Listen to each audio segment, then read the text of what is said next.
The banker's smug expression evaporated as the mahogany doors of the Oakridge County Courthouse swung open with thunderous force, and Thomas Blackwell, a man everyone presumed dead for the past 5 years, strode in with a leather briefcase and 3 suited attorneys. This proceeding is immediately suspended due to fraudulent documentation and criminal misrepresentation. His authoritative voice resonated through the auction hall. Eleanor Mitchell, her trembling fingers still gripping the mortgage papers, for her family's century-old apple orchard, watched in stunned silence as murmurs erupted throughout the room, and the auctioneer's gavel remained suspended in mid-swing.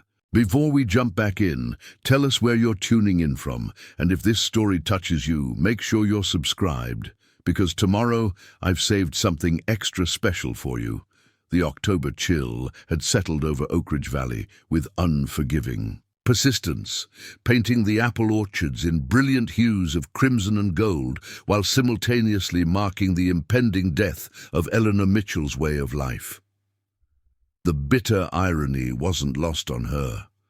The most beautiful harvest season in decades would likely be her last on the land that had sustained 4 generations of her family. Eleanor adjusted the worn wool scarf around her neck as she guided her mud-spattered pickup truck along the winding country road toward the county courthouse.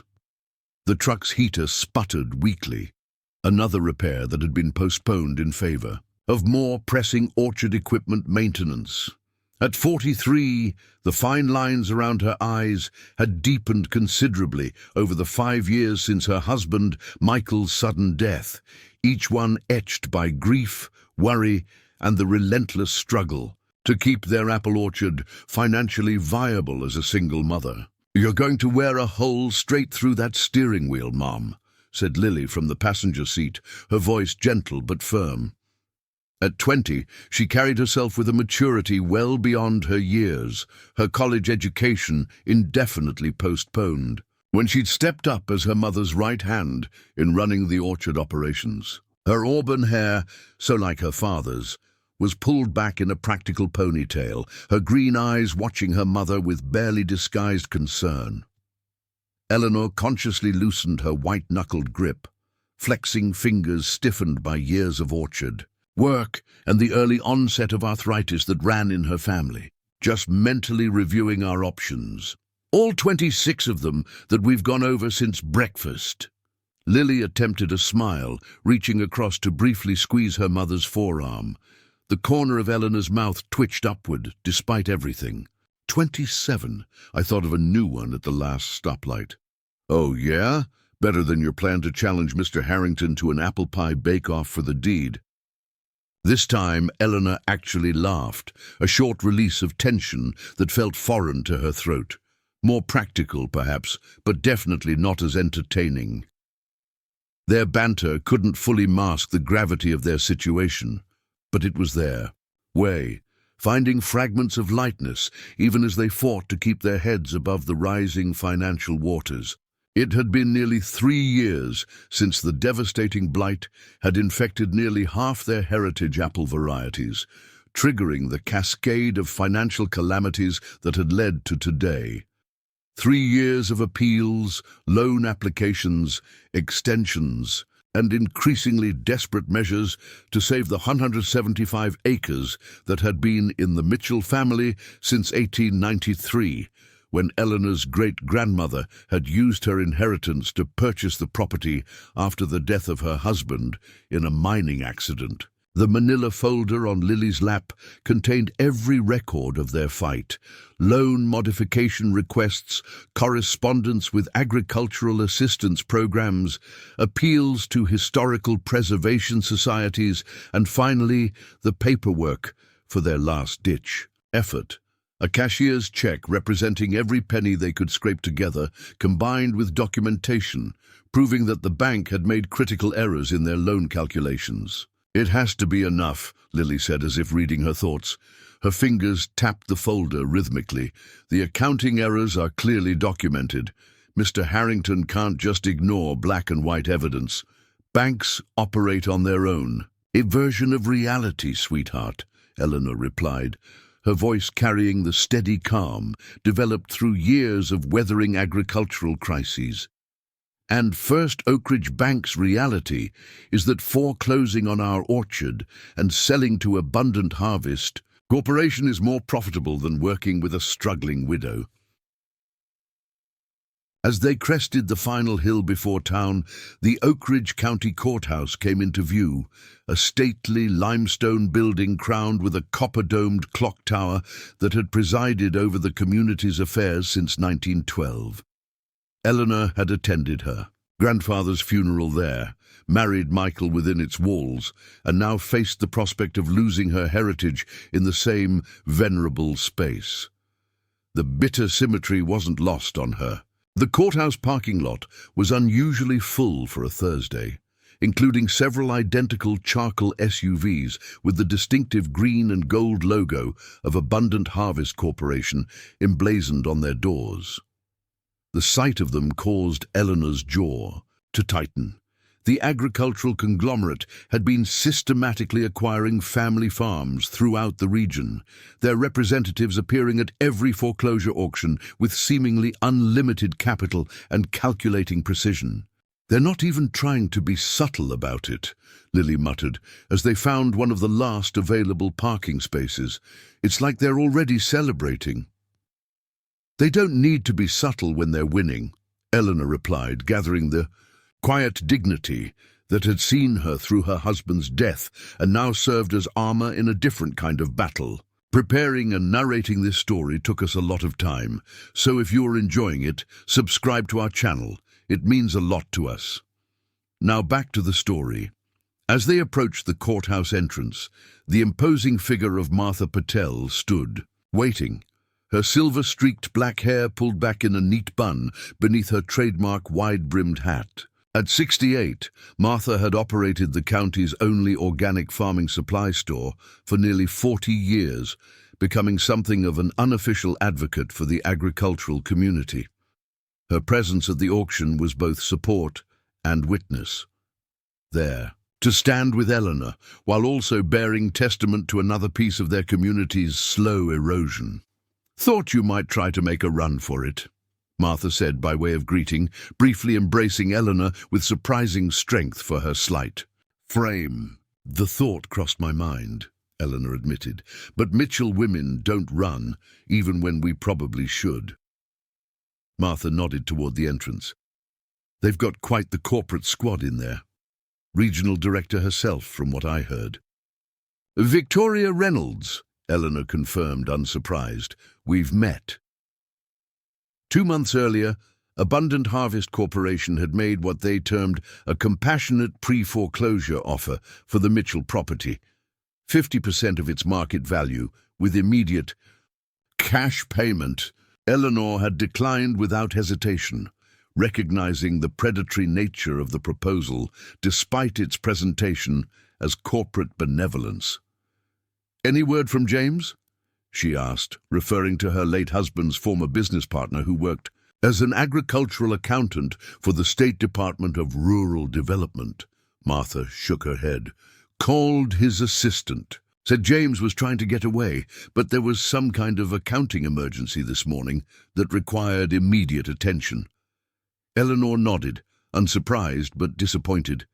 James Whitfield had been fighting the bank on her behalf for months, trying to navigate the labyrinthine process of securing agricultural assistance for historic family farms. So far, the results had been promising in theory, but painfully slow in practice.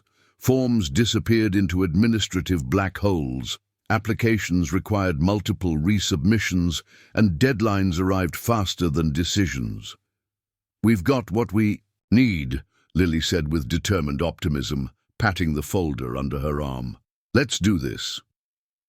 The interior of the courthouse maintained its early 20th century gravitas.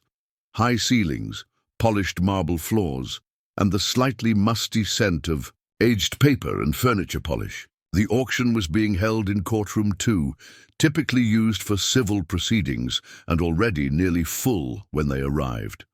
Eleanor registered the room's composition with the situational awareness that had been honed through years of running a business in a predominantly male industry. Local farmers and community members clustered together on one side, Abundant Harvest team on the other, with various bank officials and county representatives distributed throughout. Victoria Reynolds sat in the center of the corporate contingent, reviewing documents with focused efficiency. At 50, she projected the polished competence that came from climbing corporate ladders in competitive environments. Her chestnut hair was styled in a sleek bob, her charcoal suit impeccably tailored, her entire presence calculated to convey authority without overt aggression. She glanced up as they entered, her expression revealing nothing beyond professional acknowledgement. Eleanor led her small group to seats near the back, nodding greetings to neighbors and fellow farmers as they passed. Each face carried variations of the same expression, sympathy mingled with the guilty relief of those who had thus far escaped a similar fate, though many harbored private fears about how long their own operations could withstand the economic pressures reshaping rural America. "Chambers is with the judge now," murmured Sarah Kendall, the clerk who had graduated high school with Eleanor 30 years earlier. "He's reviewing the docket order." Judge Harrison Caldwell had presided over county affairs for nearly 3 decades, his reputation built on strict adherence to procedural correctness rather than emotional considerations. Eleanor had appeared before him only once before, when she'd contested a water rights adjustment with a neighboring property. The judge had ruled with characteristic efficiency and neutrality, splitting the difference in a way that had satisfied neither party completely but had been scrupulously fair according to the letter of the law. A subtle shift in the room's energy announced the judge's arrival before he physically appeared. Conversations quieted, postures straightened, and attention focused on the door behind the bench. Judge Caldwell entered with the measured pace of his 74 years, his traditional black robe lending additional gravity to his already substantial presence. "Court is in session," intoned the bailiff, initiating the formal proceedings that would determine the fate of not just the Mitchell orchard, but 4 other properties scheduled for auction that day. The judge settled behind the bench, briefly reviewing the materials before him. "Today's proceedings include 5 properties subject to foreclosure auction," he announced, his voice carrying the practiced projection of decades in courtrooms. "Due to administrative considerations, we will address case number 2023 FC 142, Mitchell Family Orchard, first." Eleanor felt Lily stiffen slightly beside her at this unexpected prioritization. Their case had been 4th on the originally published docket. The change could mean anything or nothing, but in their precarious situation, any deviation from expected procedure triggered both hope and anxiety. "Before opening the bidding," Judge Caldwell continued, "the court recognizes any final payment arrangements or stays of proceedings. Are there any such matters related to the Mitchell property?" This was their moment, the narrow window they had been preparing for through sleepless nights and strategy sessions around the kitchen table.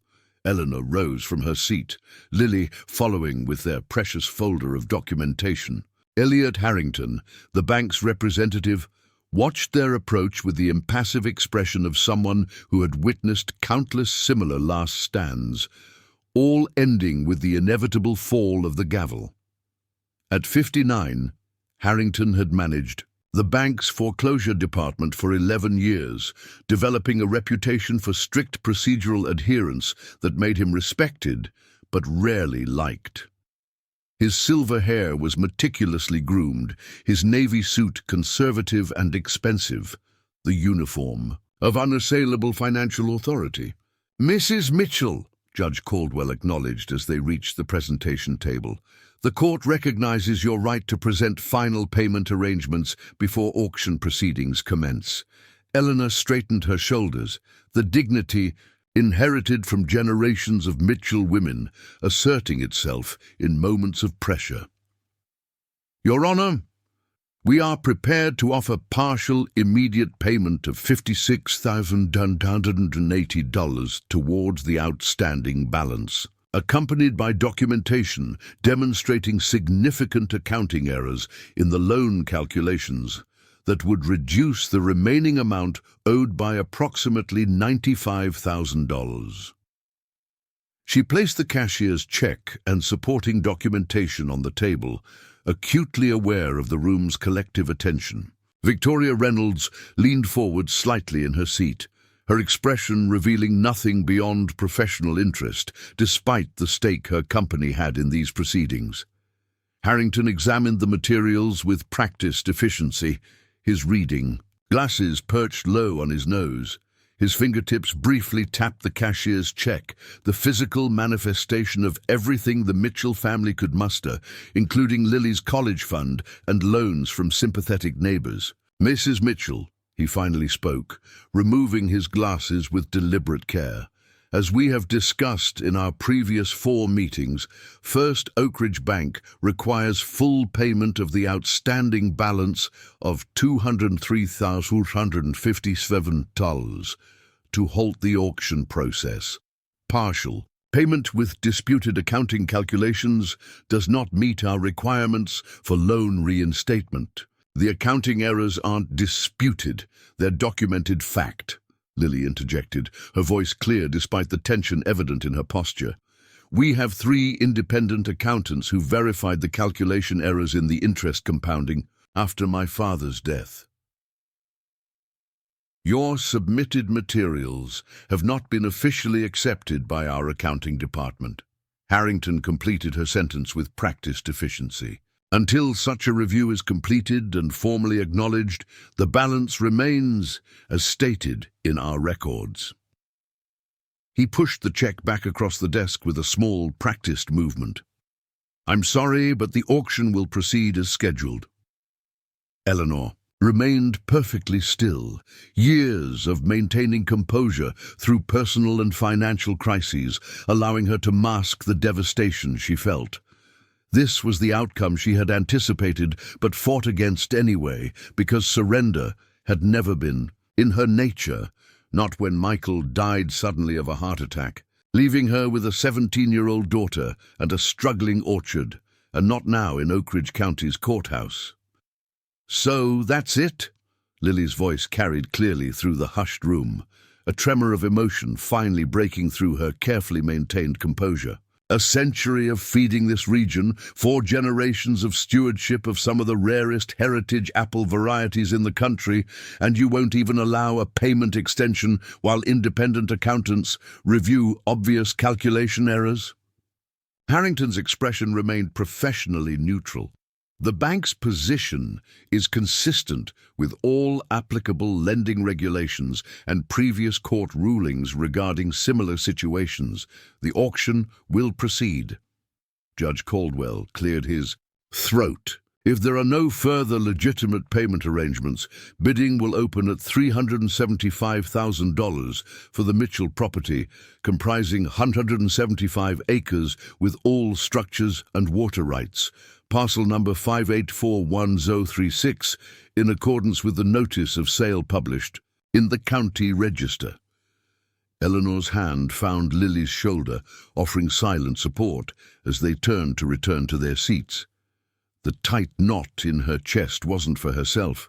At 43, she could rebuild some version of a life elsewhere, but for the generations before and after her, for her great-grandmother, who had planted the first heritage apple trees while raising 3 children alone, for her grandfather, who had expanded the orchard during the Great Depression while developing preservation techniques that had saved several near-extinct varieties, for Lily, who should have inherited not just land but legacy, continuity, belonging. They had taken only 3 steps when the heavy mahogany doors at the back of the courtroom swung open with decisive force, the sound reverberating through the suddenly silent room.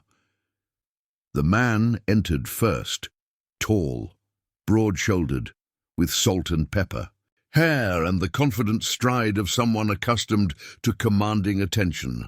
Though dressed in an expensive suit, rather than his usual casual attire. There was no mistaking Thomas Blackwell, Michael's former business partner, who had disappeared 5 years ago following a catastrophic investment failure that had reportedly claimed his life. Behind him came 3 individuals in formal business attire, carrying briefcases and exuding the unmistakable aura of high-powered attorneys. The group moved forward with coordinated precision, creating an unexpected and authoritative presence that immediately commanded the room's attention. Eleanor froze mid-step, shock rendering her momentarily immobile. Beside her, Lily's grip on her arm tightened in silent question, her expression a mixture of disbelief and cautious hope. Thomas Blackwell moved forward with the confident efficiency that had characterized his business dealings before his disappearance, his posture and pace revealing nothing of the years he had been presumed dead. He approached the judge's position directly, presenting official documentation with practiced movements. "Judge Caldwell, I'm Thomas Blackwell, former business partner of Michael Mitchell and executor of a previously sealed trust established for the Mitchell family orchard. I'm here to request an immediate stay on this auction due to evidence of fraudulent loan practices and criminal misrepresentation by First Oakridge Bank regarding the Mitchell property mortgage." The judge examined the documents with careful attention, while whispers raced through the suddenly animated audience. Eleanor remained rooted in place, unable to process this unexpected development. Beside her, Lily's expression transformed, hope kindling where moments before resignation had begun to settle. "These appear to be in order," Judge Caldwell finally stated, looking up from the papers, "though this is certainly an unusual intervention at this stage of proceedings." Victoria Reynolds rose from her seat with deliberate grace, moving forward with the confident precision of someone accustomed to controlling difficult situations. "Your Honor, Abundant Harvest Corporation must object to this last-minute interference with established auction procedures. The property has been properly noticed for foreclosure for the statutorily required period, and Mrs. Mitchell has had ample opportunity to resolve the outstanding balance through normal channels."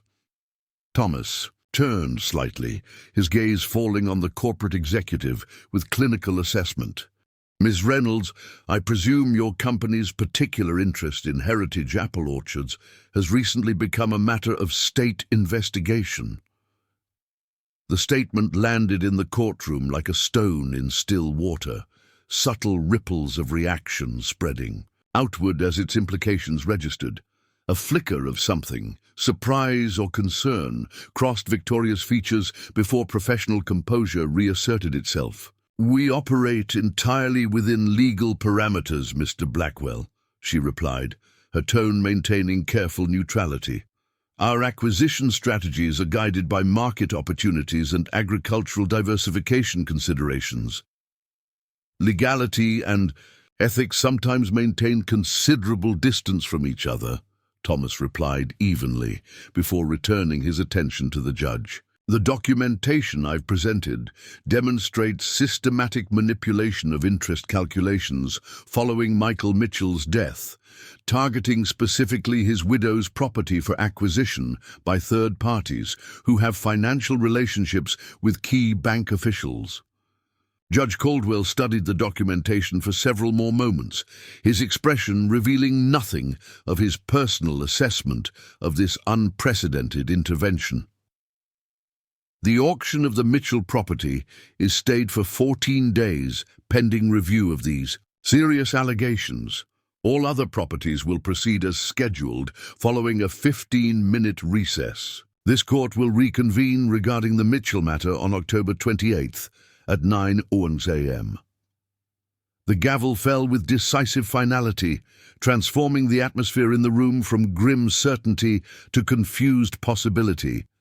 Victoria Reynolds immediately engaged in intense conversation with her legal team, their huddle projecting urgency despite their attempts at discretion. Throughout the room, whispers erupted as community members processed this unexpected reprieve. Eleanor stood momentarily, frozen, the emotional whiplash from resignation to tentative hope disrupting her carefully maintained composure. Lily's arms wrapped around her in a brief, fierce hug before she pulled back, questions evident in her expression. Thomas approached them directly, extending his hand. "Eleanor, I apologize for the last-minute nature of our intervention. The evidence took longer to compile than anticipated." "Thomas, how?" "We thought you were dead," Eleanor managed, still processing the dramatic turn of events as she automatically returned the handshake. "That perception was necessary while we investigated what happened to Michael," he confirmed. "Your husband discovered financial irregularities at the bank shortly before his death, irregularities that now appear to be part of a systematic pattern targeting specific agricultural properties." "My father discovered fraud at the bank?" Lily asked, struggling to connect these revelations with the heart attack that had claimed her father's life 5 years earlier. "Your father discovered that certain loans were being deliberately miscalculated to trigger defaults, particularly for properties with unique agricultural assets," Thomas explained, his voice lowering. "He was preparing to present evidence to state banking regulators the week he died."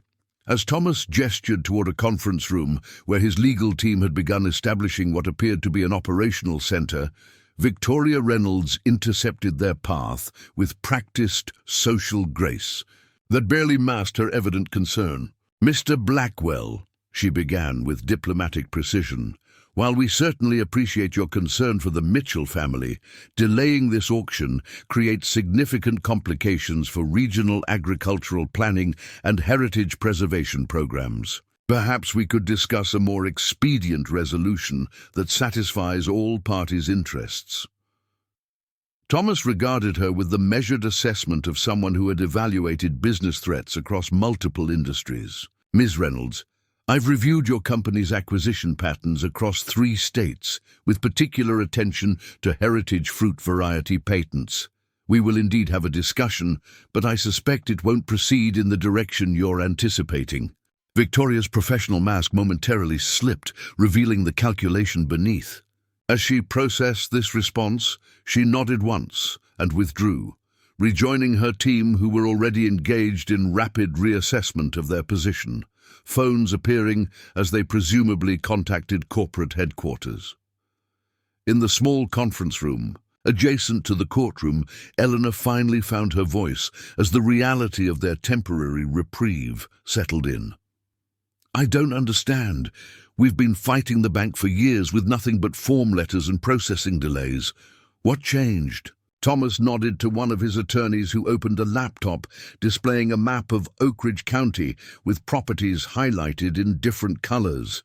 Red for recently foreclosed farms, yellow for those in process, green for those currently secure. "What changed is that we finally connected the dots between targeted acquisitions and heritage crop varieties," he explained, his tone shifting to the precise briefing cadence familiar from his business days. "I didn't just advocate for your individual orchard. We identified a pattern that raised significant legal concerns regarding agricultural patent control and anti-competitive practices." Lily leaned forward, studying the map with sudden understanding dawning in her expression. "The heritage varieties, they're not just buying random farms. They're systematically acquiring control of the entire regional heritage apple gene pool." "Precisely," Thomas confirmed.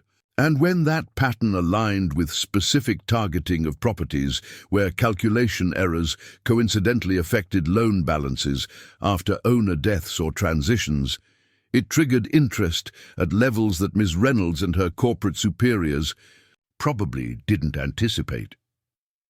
For the first time in months, Eleanor felt something beyond desperation and determined resistance, a cautious hope that the systems she had trusted might actually function when it mattered most. "So what happens now?" she asked. "Now," Thomas replied with the confidence of someone accustomed to coordinating complex operations. "We have 14 days to accomplish 3 objectives. Document the bank's calculation patterns for the state investigation, prepare evidence regarding Abundant Harvest's acquisition strategy for the antitrust inquiry, and secure your orchard's financial stability through the trust Michael established before his death. A trust that, for legal reasons, could only be activated under these specific circumstances."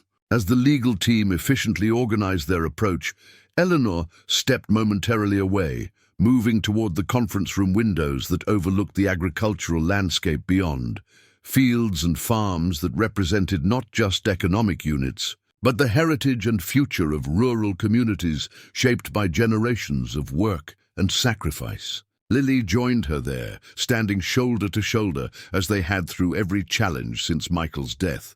"It's just a delay, isn't it? Not a solution."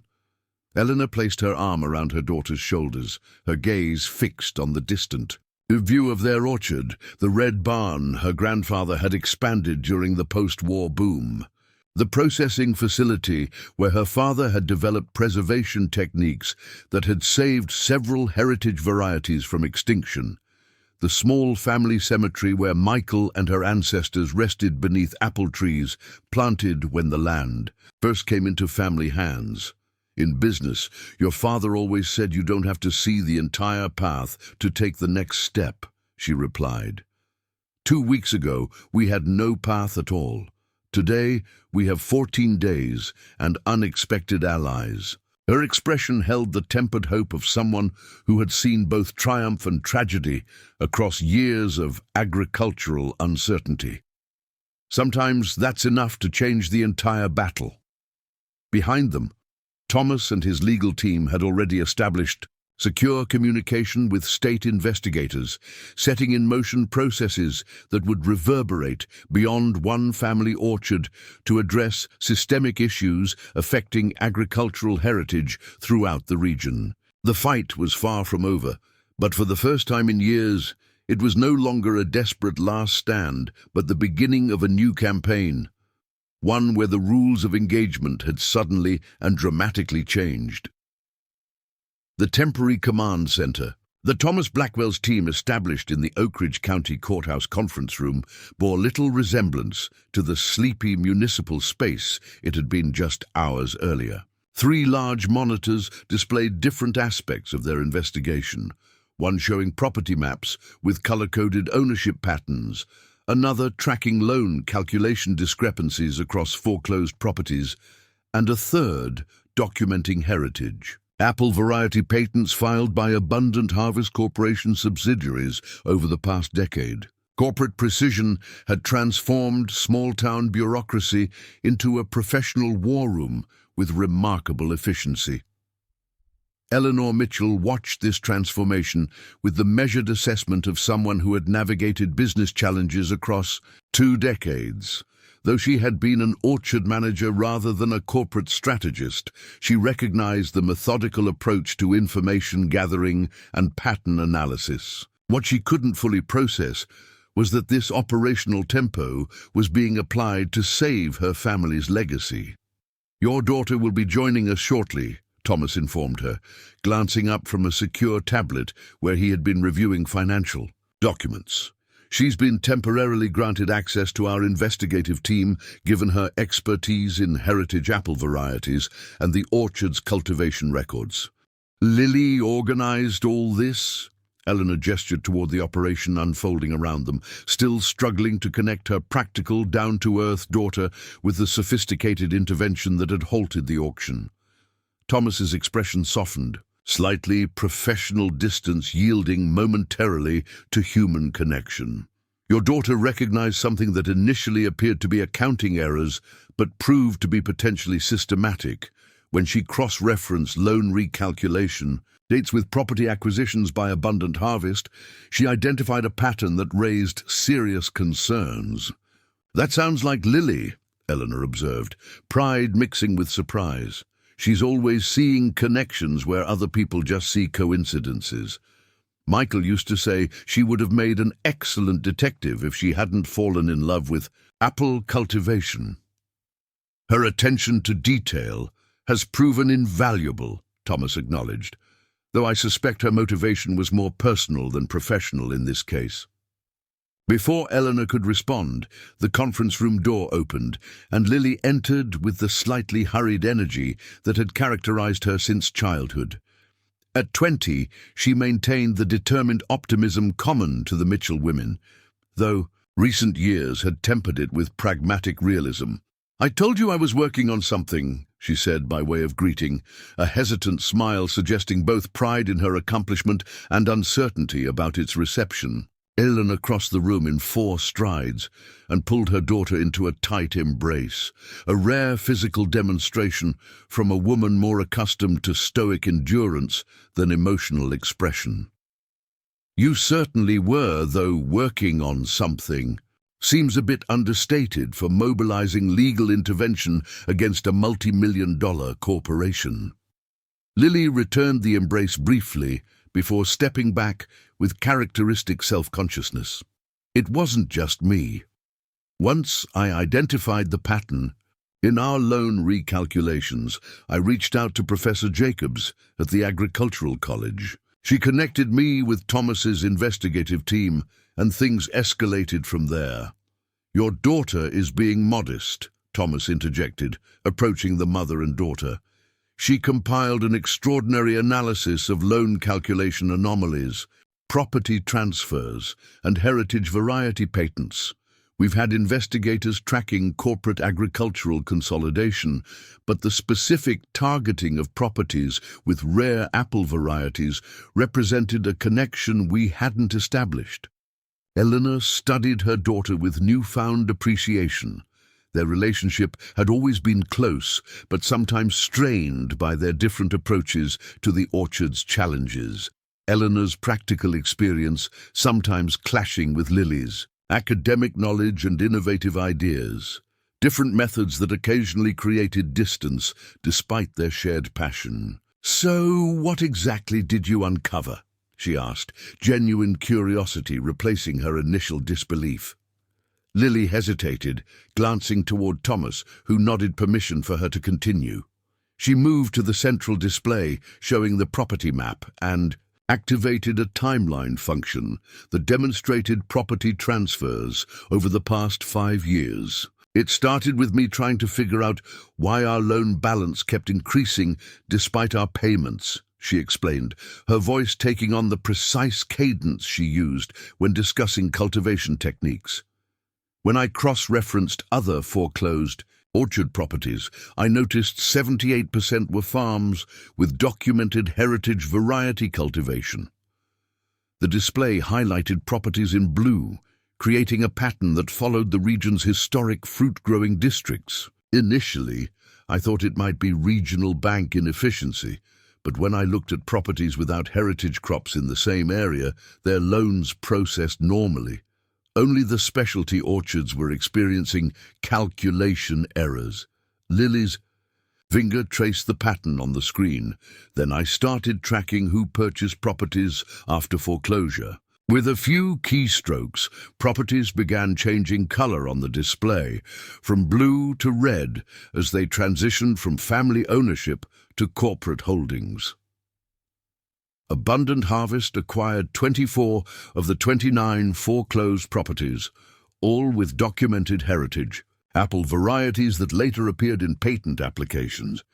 The pattern emerged with undeniable clarity, a systematic acquisition of properties that would allow corporate control of the region's agricultural heritage, particularly the genetic resources represented by centuries-old apple varieties. "They weren't just buying random distressed farms," Lily continued. "They were executing a genetic resource consolidation strategy, which is potentially legal, though ethically questionable. What crossed into potentially criminal territory," Thomas added, "was the correlation with loan calculation errors, specifically affecting properties they appeared interested in acquiring." "You're suggesting they're somehow influencing the bank's loan calculations?" Eleanor asked, the implications beginning to register. That's a very serious allegation that we're investigating but haven't yet confirmed, Thomas completed firmly. What we know with statistical certainty is that the pattern exists. The causation remains to be established. Lily had moved to stand beside her mother, studying the display with increasing understanding. Our orchard contains 13 heritage varieties that aren't widely cultivated elsewhere, including the Oakridge russet that Dad was so proud of preserving. Your property is one of the most botanically valuable heritage apple repositories in the entire region, Thomas confirmed. Your great-grandfather's foresight in preserving these varieties now makes your land particularly attractive for patent development. The revelation settled over Eleanor with heavyweight clarity, the persistent interest from abundant harvest in acquiring her property, the compassionate pre-foreclosure offers, the presence of their regional director at what should have been a routine local auction. All of it reflected not just opportunistic business, but strategic resource acquisition. "Is this even legal?" she finally asked, the question directed at no one in particular. "Acquiring control of plant genetic resources through property purchases? He falls into a complex legal area," replied Andrea Chen, the lead attorney on Thomas's team, who had been quietly analyzing documents in the corner. "Patent law regarding plant varieties varies significantly, but consolidating control through property acquisition generally remains within legal boundaries, though it may violate the spirit of agricultural heritage preservation doctrines." "And the loan calculation errors," Lily pressed, the edge in her voice reflecting years of frustration with financial obstacles. Andrea's expression tightened. "If evidence established deliberate manipulation of loan calculations to facilitate property acquisition, that would constitute several serious violations, potentially including predatory lending, fraud, and conspiracy charges. Which is precisely what we're here to investigate," Thomas concluded. "But our immediate priority is resolving your property situation, Eleanor. Andrea will be personally shepherding the financial review while our team continues the broader investigation." A knock at the conference room door interrupted their discussion. Marcus Wade, who had been coordinating security, opened it to reveal Martha Patel, still wearing her wide-brimmed hat despite the formal surroundings. "Sorry to interrupt," the older woman began, her weathered face creased with concern, "but there's something happening that y'all should probably know about." Thomas nodded permission for her to continue. "Abundant harvest people are making calls all over the county," Martha explained. "They're offering immediate purchasing agreements to every orchard with heritage varieties. Cash offers 20% above market value, closing within 48 hours. Words spreading fast." Eleanor and Lily exchanged glances of understanding. "They're trying to secure as many properties as possible before whatever you're investigating becomes public," Eleanor stated rather than asked. "Standard corporate containment strategy," Thomas confirmed, unsurprised but clearly concerned. "Marcus, activate surveillance protocols. Andrea, contact the State Attorney General's office regarding potential temporary freeze on transactions." The team shifted into heightened operational tempo, the room buzzing with purposeful activity. Eleanor stepped aside, drawing Martha and Lily into a quieter corner. "How are folks responding to the offers?" she asked, knowing that 20% above market value would be powerfully tempting to farmers who had been struggling for years with agricultural economics that increasingly favored corporate scale over family operations. Martha removed her hat, worrying. Its brim between work-thickened fingers. "Mixed. Johnson families already signed. Robert's cancer treatments have left them drowning in medical bills. Hendersons are holding off, saying they want to see what happens with your situation first. Others are on the fence." The weight of community responsibility settled across Eleanor's shoulders, heavier in some ways than her personal situation. Her case had somehow become a fulcrum point, that would affect far more than just the Mitchell orchard. "We need to talk to people," Lily said, the determined pragmatism that had helped them weather numerous crises asserting itself. "They need to understand what's really happening here before they make decisions they can't take back." Eleanor nodded in agreement. Community meeting at the Grange Hall. Most of the affected orchards are either heritage operations or have historical significance to the county's agricultural identity. I can make some calls. "I'll spread the word for tonight if that works," Martha offered. "The ladies' auxiliary has a phone tree that can reach everyone by dinner time." As they began coordinating this grassroots response, Jacob Reeves, the financial analyst examining the loan documents, approached Thomas with evident urgency. Their conversation, though conducted in professional murmurs, carried sufficient gravity to draw attention. "If our preliminary assessment is accurate," Jacob concluded, "abundant harvest would control approximately 84% of heritage apple genetic resources in the Tri-County region once pending acquisitions are completed. That exceeds the threshold for agricultural monopoly concerns under State Agricultural Diversity Protection Statute 438. Thomas's expression remained neutral, but the subtle straightening of his posture communicated the significance of this. Analysis to anyone familiar with business signals. Prepare a preliminary briefing for the Attorney General by 1800 hours. We need to move on this before further consolidation occurs." He turned toward Eleanor and her daughter, his professional demeanor softening slightly. "Your community meeting may prove valuable beyond local concerns. Would you object to members of our team attending in an observational capacity?" "Of course not," Eleanor replied automatically. Small-town courtesy still ingrained despite the high-stakes situation. "Excellent. Jacob and Andrea will accompany you." His gaze shifted to include Lily.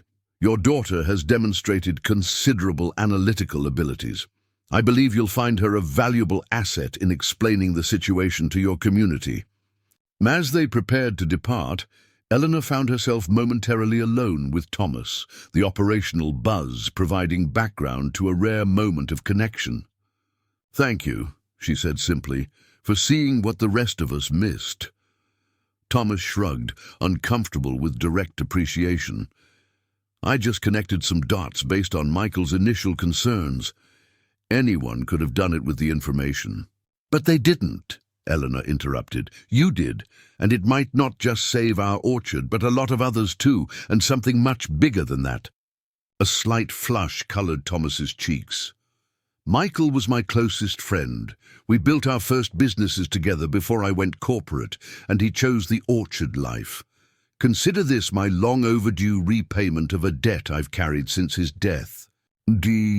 The comment revealed the underlying current that had always run beneath their relationship. Thomas's unspoken sense that his corporate career somehow measured less against Michael's dedication to agricultural heritage and the family orchard. The misconception had created distance that neither had fully addressed over the years. "Different kinds of contributions, Tom," Eleanor replied, using the nickname from decades earlier when the three of them had been inseparable friends in college. "Both valuable." The moment of connection was brief but significant, a small bridge across years of misunderstanding and perceived difference. The Oakridge Grange Hall on the outskirts of town had seen better days, much like the agricultural community it served. The white clapboard building with its faded sign and sagging porch had hosted everything from wedding receptions to funeral gatherings since its construction in 1932. Tonight, it would serve as command center for a different kind of battle than those commemorated in the faded photographs lining its wood-paneled walls. By 7 p.m., the main room had filled beyond capacity. Folding chairs occupied by grim-faced farmers and their families, with others standing along the walls and spilling out onto the porch, where open windows allowed them to hear the proceedings. Inside, The turnout reflected both the gravity of the situation and the efficiency of small-town communication networks. Martha's afternoon calls had spread through the community like wildfire, drawing even those who rarely attended public gatherings. Eleanor stood at the front of the room, the familiar discomfort of public speaking warring with her sense of responsibility. Behind her, a projector displayed the watershed map Lily had prepared, simplified for clarity, but still showing the unmistakable pattern of Abundant Harvest's acquisitions. "I appreciate you all coming on such short notice," she began, her voice carrying the steady authority developed through years of business leadership. "Most of you know our orchard was scheduled for auction today, and you've probably heard something about what happened at the courthouse." Murmurs of confirmation rippled through the crowd. Rural news traveled with remarkable efficiency, though, often with varying accuracy. What you might not know is why Thomas Blackwell, yes, the same Thomas who was Michael's partner, intervened, or how it connects to the offers many of you have received today from Abundant Harvest Corporation. She gestured toward her daughter, who stood nearby with Andrea and Jacob. "Lily uncovered something that goes beyond just our family's situation, and I believe you all need to hear it before making decisions about these purchase offers." Lily stepped forward, her natural reserve momentarily overcome by the importance of the information she carried. With methodical precision, she explained the pattern she had discovered, the correlation between loan calculation errors and heritage apple varieties, the systematic acquisition of foreclosed orchards, and the implications for agricultural genetic diversity throughout the region. As understanding spread through the room, expressions shifted from confusion to concern to outright anger. Robert Johnson, who had already accepted Abundant Harvest's purchase offer earlier that day, rose shakily to his feet, his weathered face pale beneath his farmer's tan. "Are you saying they deliberately targeted our places? That the loan problems weren't just bank incompetence?" The medical ID bracelet on his wrist caught the light as his hand trembled slightly. Evidence of the cancer treatments that had contributed to his decision to sell. "The investigation is ongoing," Andrea answered carefully, stepping forward. "What we can confirm is the statistical anomaly in calculation errors for properties with heritage varieties of interest to Abundant Harvest. The causation remains under investigation." "That's lawyer speak," called Frank Henderson from the back of the room. At 71, he had the blunt directness of someone who had spent his life working with the absolute realities of soil and weather. "What's it mean in plain English?" "It means there's smoke and we're looking for the fire," Jacob replied, his precise diction carrying the authority of his financial background. "The pattern is too consistent to be coincidental, but establishing precisely how it occurred requires further investigation." Lily stepped forward, her youth belied by the clear purpose in her expression. "What matters right now isn't just the legal questions, but what happens to our agricultural heritage if one corporation controls almost all our unique apple varieties. They could patent the genetic material, restrict propagation, even prevent us from growing varieties our families have cultivated for generations." This practical framing shifted the conversation from abstract corporate strategy to immediate community concerns. Generations of farmers who had made decisions based on individual property rights were suddenly confronted with the implications of centralized resource control. "The offers they're making, is that just to keep us quiet?" asked Sarah Henderson, whose family had operated an orchard specializing in cider varieties for decades. "Are we being bought off?" "Corporations operate on calculated risk management," Jacob explained. "When our investigation became apparent to them this morning, their risk assessment changed. Acquiring properties quickly at a premium represents less financial exposure than potential regulatory intervention in their patent consolidation strategy. So they're trying to close the barn door before the horses get out." Martha translated, provoking knowing nods throughout the room. The discussion continued for nearly 2 hours, moving from shocked realization to practical considerations. Andrea outlined the legal protections potentially available to those with historic agricultural properties, while Jacob explained the broader economic implications of genetic resource consolidation.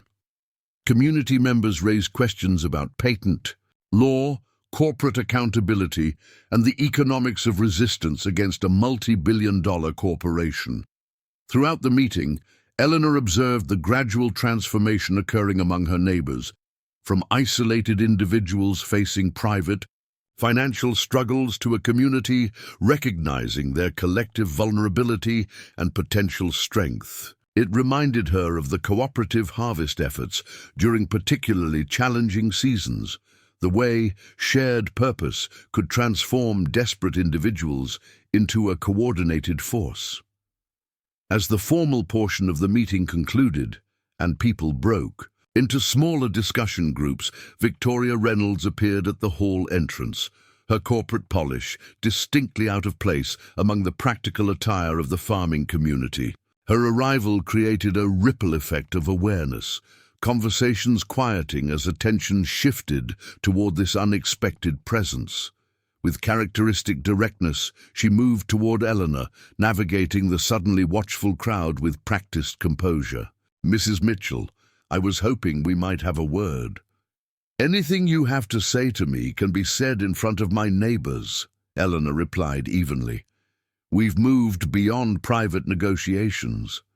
Victoria assessed the room with quick efficiency, recognizing the unified front that had formed during the evening's discussion. Her expression revealed nothing, but the slight adjustment in her posture suggested strategic recalibration. "Very well," she acknowledged. Abundant Harvest would like to propose an alternative approach that addresses community concerns while still meeting our operational objectives. We're prepared to establish a regional heritage preservation cooperative that would include farmer representation in governance while providing substantial investment in cultivation infrastructure. The offer hung in the air, its calculated precision revealing both corporate adaptation and the recognition that their original strategy had been compromised. It represented textbook damage control, concede some authority to maintain core objectives, trade governance participation for fundamental control. "That's an interesting proposal," Eleanor responded carefully, though its timing suggests tactical repositioning rather than genuine heritage concern. "Business adapts to changing circumstances, Mrs. Mitchell," Victoria replied coolly. "Agricultural specialists like yourself should appreciate strategic flexibility. Our proposal would guarantee cultivation rights for all participating farms while providing capital for preservation infrastructure many of you couldn't independently afford." Frank Henderson's voice cut through the murmurs of consideration her offer had triggered. "And if we don't participate in your cooperative, what happens to our heritage varieties then?" The question identified the central coercion beneath the corporate olive branch. Participation would be effectively mandatory once sufficient patent rights were consolidated, with holdouts facing potentially unsustainable restrictions. "All preservation systems require regulatory coherence, Mr. Henderson," Victoria replied smoothly. "Participation would naturally carry certain advantages." "That's not an answer," Lily observed, moving to stand beside her mother. Her youth and education represented the next generation of agricultural leadership, the future that hung in the balance of these negotiations. "You're offering us seats on a bus you'd still be driving, with the clear threat that non-participants get left by the roadside." Victoria's professional mask slipped momentarily, irritation flashing across her features before control reasserted itself. Perhaps it would be more productive to continue this discussion when emotions aren't running quite so high. Abundant Harvest's offer remains open for consideration. As she turned to leave, Eleanor stepped forward. "Miss Reynolds, You should know that regardless of what happens with individual properties, we've requested state review of heritage variety consolidation under Agricultural Diversity Protection Statute 438. The regulatory landscape is changing, even if the physical one remains contested. The information landed with visible impact. A corporate executive suddenly recognizing that local resistance had escalated beyond the parameters of their strategic planning. Without responding directly, Victoria departed, the click of her heels on the wooden floor, marking a deliberate withdrawal rather than surrender. In her wake, the community remained unified but uncertain. State intervention might slow corporate consolidation, but couldn't immediately resolve the financial pressures that had made farmers vulnerable to begin with. The 14-day stay on Eleanor's farm auction represented breathing room rather than a lasting solution. "What now?" asked Robert Johnson, regret evident in his expression as he contemplated the agreement he had already signed. "Some of us can't afford to wait for government processes, no matter how well-intentioned." His question cut to the heart of their collective vulnerability, the gap between principle and practical survival that had allowed corporate interests to gain footholds throughout rural America. Before Eleanor could respond, Lily stepped forward, the hesitancy that had characterized her earlier now replaced by clear purpose. "What if we created our own heritage preservation trust?" she suggested, the idea clearly forming as she spoke. Not as a response to abundant harvest, but as a proactive community structure. Agricultural preservation grants can be directed toward heritage projects with significant historical documentation. If we established a legal framework that preserved individual property autonomy while creating collective genetic resource protection, we could safeguard these varieties for future generations. Jacob nodded with growing interest. That approach aligns with several emerging agricultural heritage frameworks. The State Department of Agriculture has been developing support mechanisms for exactly this type of community resource resilience. Andrea added, "From a legal perspective, establishing the trust before additional properties transfer would create jurisdictional complexities that would significantly complicate corporate consolidation strategies." The conversation shifted from defense to initiative, from resisting corporate acquisition to building community alternatives. Farmers who had been considering abundant harvests purchase offers began discussing cooperative frameworks instead, their generational connection to the land finding expression in collective determination rather than individual surrender. As the meeting evolved into working groups focused on specific aspects of the emerging plan, Eleanor found herself standing slightly apart, watching the transformation with complex emotion. The community's response had exceeded anything she might have imagined when facing foreclosure alone just hours earlier. Thomas, who had arrived midway through the meeting and observed from the back, joined her in this moment of reflection. "You've built something significant here tonight, Eleanor. They built it themselves," she corrected gently. "They just needed to see the bigger picture." "That's often true of most conflicts," Thomas observed.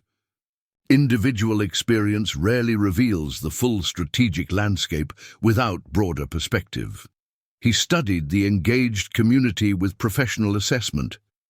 "Your neighbors may have begun this evening thinking about individual property decisions, but they're ending it with collective heritage governance planning. That's a fundamental shift in orientation." Eleanor nodded, recognizing the truth in his analysis. "In business school, we learned that lasting success couldn't be established through individual effort alone. It required community investment in shared futures that transcended immediate concerns. The same principle applies to agricultural preservation." Thomas agreed. Heritage agricultural security represents a cornerstone of biodiversity resilience that we've perhaps taken for granted for too long. Their conversation was interrupted by Lily, who approached with the energetic purpose that had characterized her throughout the evening. "Mom, we need you in the Varieties documentation group. They're mapping out potential preservation structures for the trust leadership." As Eleanor rejoined the community planning, the atmosphere in the Grange Hall had transformed from the grim determination of besieged individuals to the dynamic engagement of collective purpose.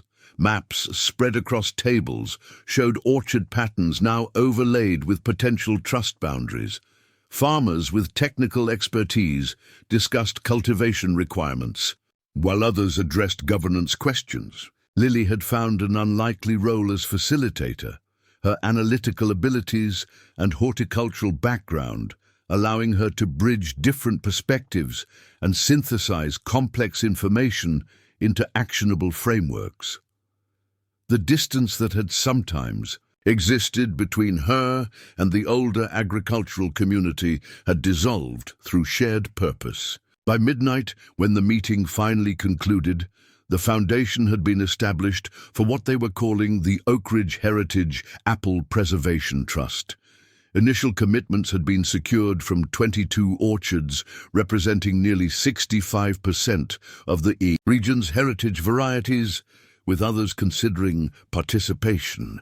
Legal frameworks would require development, regulatory approvals would need navigation, and financial structures remained to be established, but the essential shift from corporate consolidation to community governance had been initiated.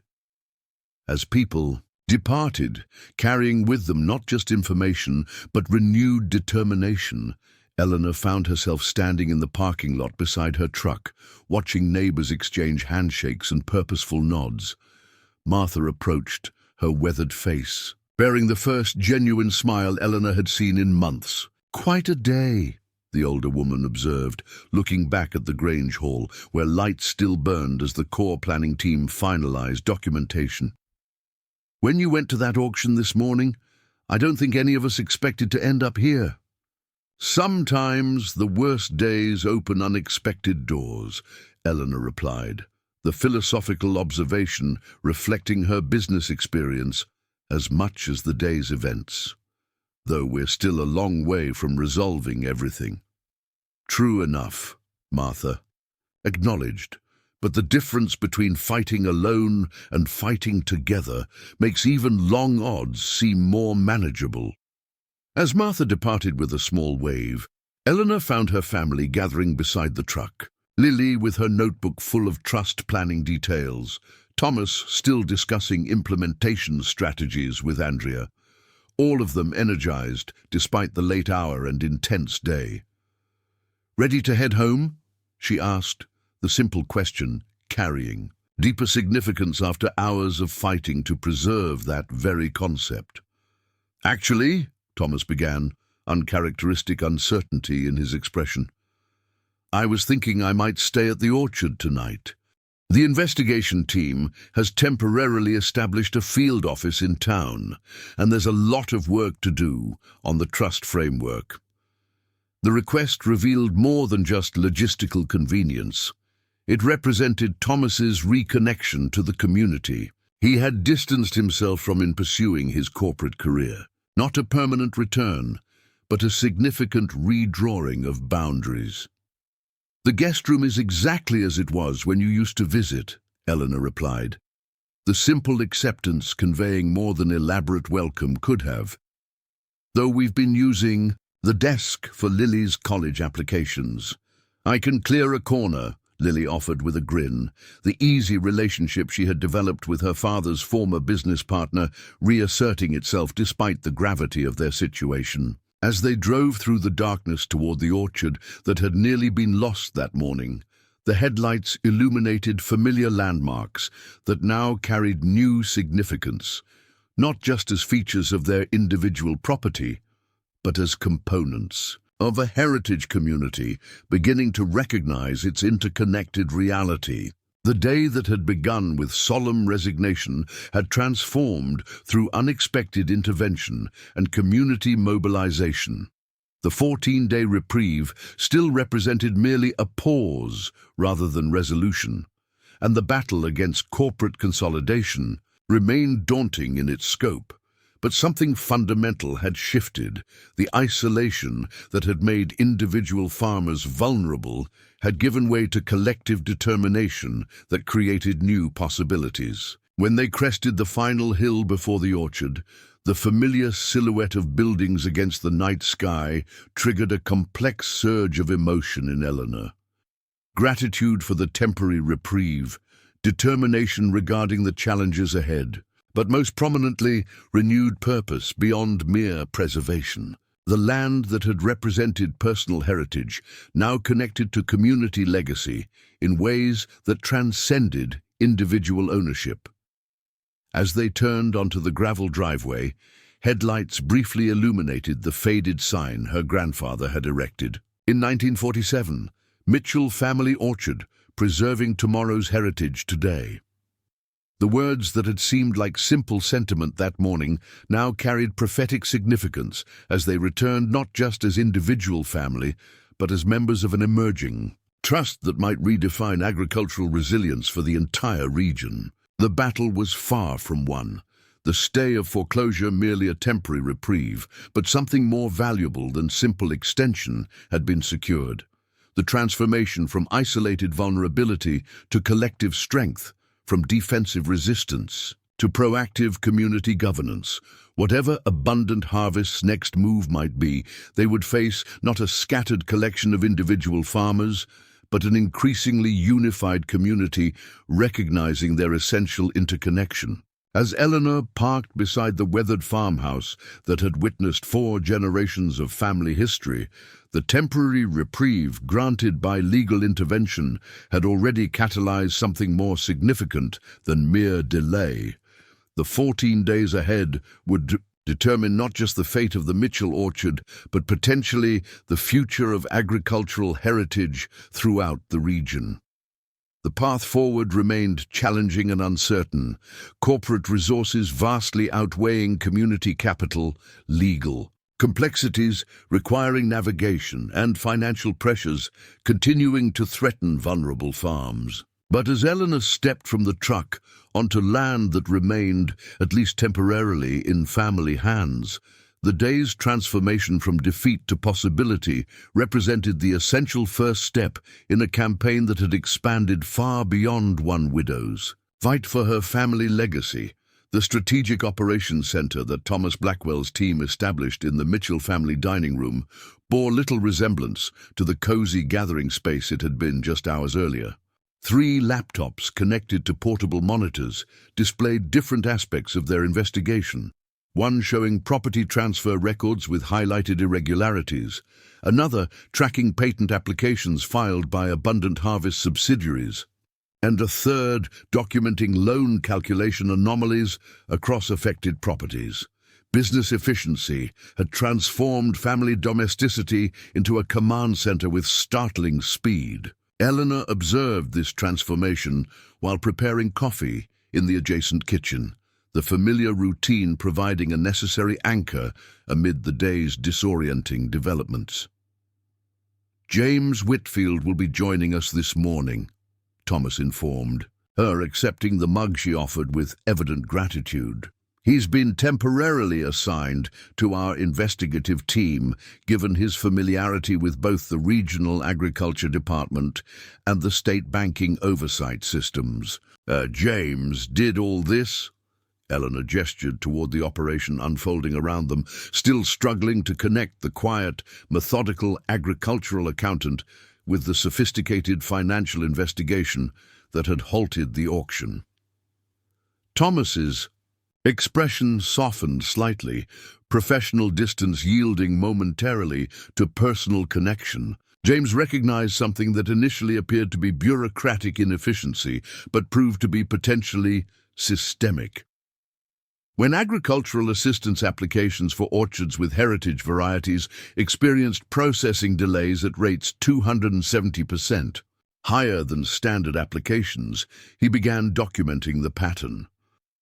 "That sounds like James," Lily observed from where she'd been updating the variety documentation spreadsheet. He's always seeing patterns in financial data where other people just see random numbers. Dad used to say he should have been a forensic accountant instead of an agricultural one. His attention to detail has proven invaluable, Thomas acknowledged, though I suspect his motivation was more personal than professional in this case. Before Eleanor could respond, the farmhouse door opened and James Whitfield entered, with the slightly harried energy that had characterized him since she'd first met him at her husband's memorial service. At 52, he maintained the precise appearance common to financial professionals, though his typical suit had been exchanged for more practical attire appropriate for field work. His eyes, thoughtful behind wire-rimmed glasses, immediately sought Eleanor across the room. "I told you I was working on something," he said by way of greeting, a hesitant smile suggesting both pride in his accomplishment and uncertainty about its reception. Eleanor crossed the kitchen in 3 strides and surprised herself by pulling James into a brief hug, a rare physical demonstration from a woman more accustomed to professional restraint than emotional expression. "You certainly were, though. Working on something seems a bit understated for unraveling what appears to be systematic financial manipulation." James returned the embrace awkwardly before stepping back with characteristic self-consciousness. "It wasn't just me. Once I identified the pattern, I reached out to Thomas. He connected me with the resources to escalate the investigation." "Your friend is being modest," Thomas interjected, approaching them. "He compiled an extraordinary analysis of loan processing anomalies, property transfer timelines, and patent application correlations. We've had analysts tracking corporate agricultural acquisitions, but the specific targeting of heritage apple varieties with loan calculation errors represented a connection we hadn't established." Eleanor studied James with newfound appreciation. Their relationship had always been cordial but professional. The widow of his friend and the accountant who helped with her orchard's finances. Different worlds that occasionally intersected without truly connecting. "So what exactly did you uncover?" she asked, genuine curiosity replacing her initial surprise. James hesitated, glancing toward Thomas, who nodded permission for him to continue. He moved to the central laptop displaying the financial data and activated a timeline function that demonstrated loan recalculations across affected properties. "It started with me trying to understand why your loan recalculations kept triggering despite your adherence to the payment schedule," he explained, his voice taking on the precise cadence he used when discussing financial matters. "When I cross-referenced other affected loans, I noticed 86% were orchards with documented heritage varieties. The statistical improbability was striking. The display highlighted properties in red, creating a pattern that followed known heritage apple cultivation areas. Initially, I thought it might be a software error in the bank's system, but when I analyzed loans without heritage apple connections in the same branch, they processed correctly. Only the specialty orchards were experiencing calculation errors." James's finger traced the pattern on the screen. "Then I correlated the timing of calculation anomalies with Abundant Harvest's corporate activities. With a few keystrokes, a second timeline appeared showing corporate events, new subsidiaries being formed, patent applications being filed, and personnel changes in key departments. The correlation was unmistakable. Loan recalculations consistently preceded corporate actions related to heritage variety acquisition by 30 to 45 days. They weren't just opportunistically purchasing distressed properties," James continued. "The evidence suggests they were potentially creating financial distress through manipulated loan calculations, which is not just unethical but potentially criminal." "What crossed into legal jeopardy," Andrea added from where she'd been reviewing documentation, "was the apparent coordination between bank recalculations and corporate acquisition planning, suggesting potential collusion rather than merely parallel self-interest." You're suggesting there's an active conspiracy between the bank and Abundant Harvest? Eleanor asked, the implications fully registering for the first time. That's precisely what we're investigating, Thomas confirmed firmly. The evidence establishes statistical patterns that far exceed coincidence thresholds.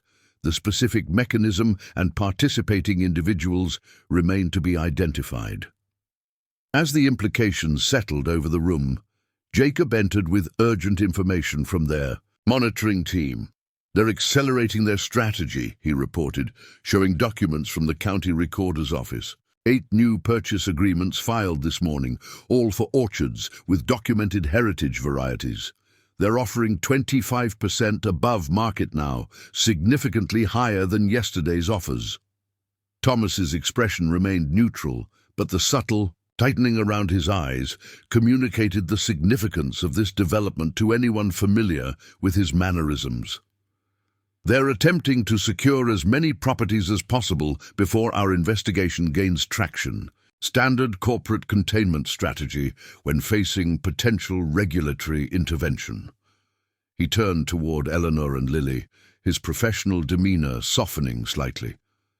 The preliminary hearing before Judge Caldwell is scheduled for 2 p.m.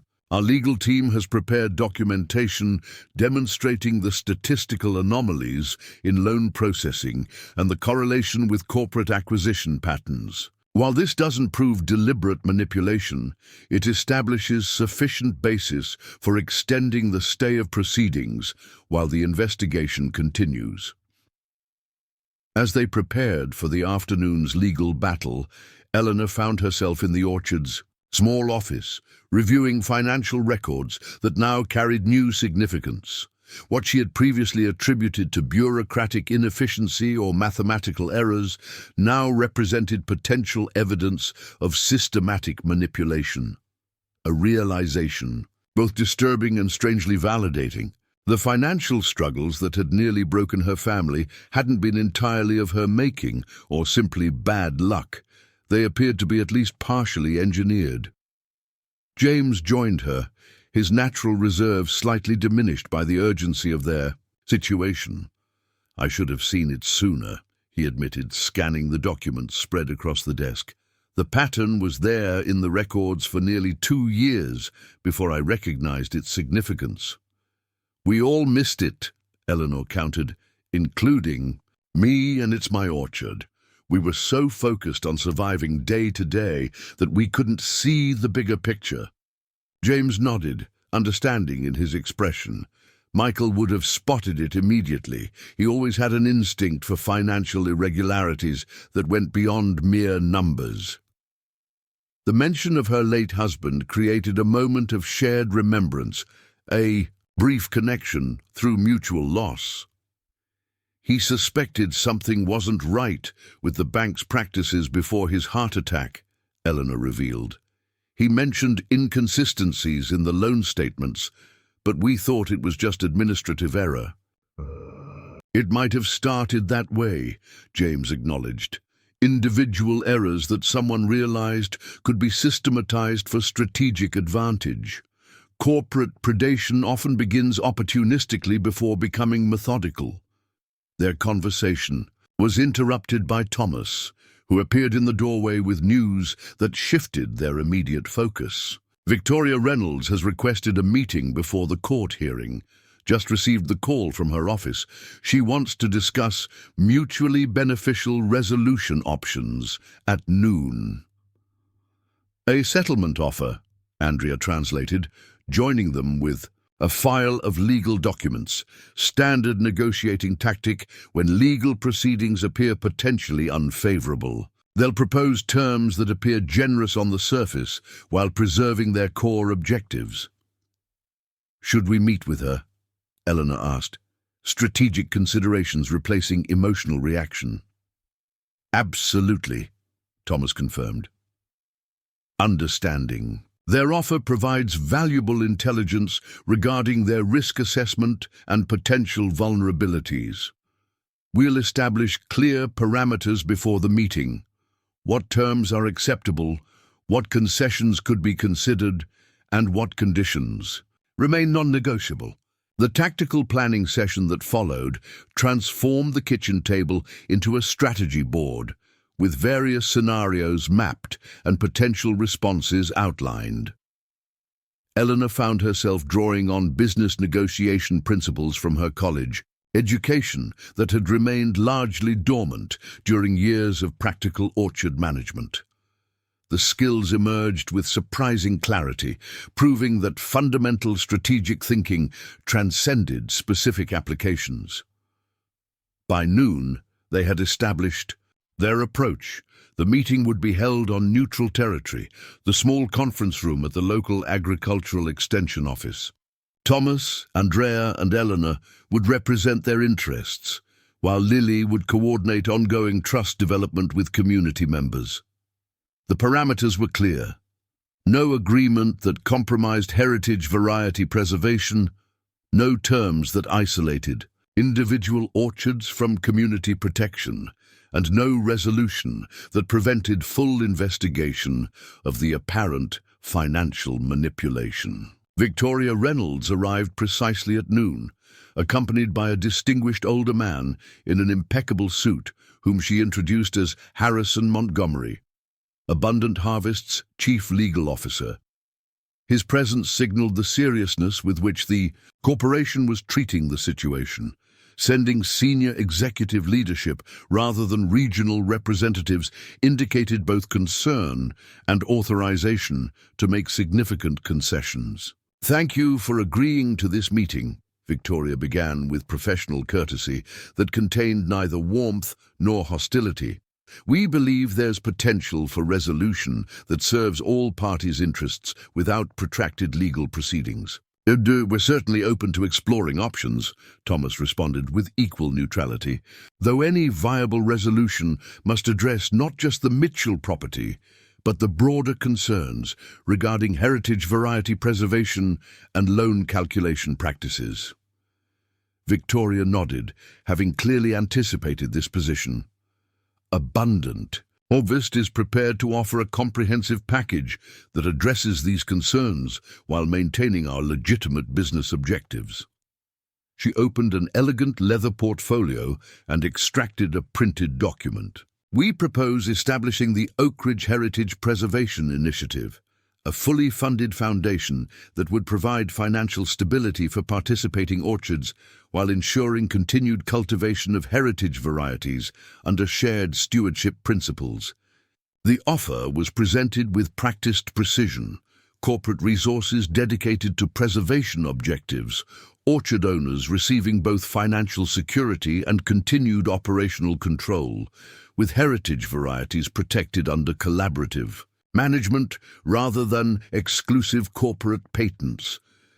Eleanor studied the document with careful attention, recognizing the strategic concessions embedded within an overall framework that still maintained corporate advantage. The proposal was undeniably more favorable than their original acquisition approach, but fundamental questions remained regarding implementation authority, long-term governance, and accountability mechanisms. "This represents significant movement from your previous position," she acknowledged, maintaining professional neutrality. "But several critical components require clarification, particularly regarding decision-making authority, variety propagation rights, and the investigation into loan calculation anomalies."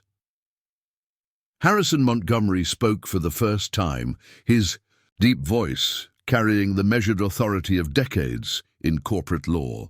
The initiative would be governed by a board comprising equal representation from Abundant Harvest and participating orchards, with tie-breaking authority vested in an independent agricultural preservation expert mutually selected by both parties. No. He continued with practiced efficiency, addressing propagation rights through shared licensing agreements and offering to establish an independent audit of all affected loans with potential compensation for verified calculation errors. The presentation was comprehensive and carefully constructed to address anticipated objections while preserving essential corporate interests. Thomas and Andrea exchanged subtle glances, their experience in high-stakes negotiations, allowing them to communicate assessment without words. The offer represented genuine concession rather than merely tactical repositioning, an indication that their investigation had uncovered concerns significant enough to prompt substantive corporate response. "Your proposal warrants serious consideration," Thomas acknowledged after the presentation concluded.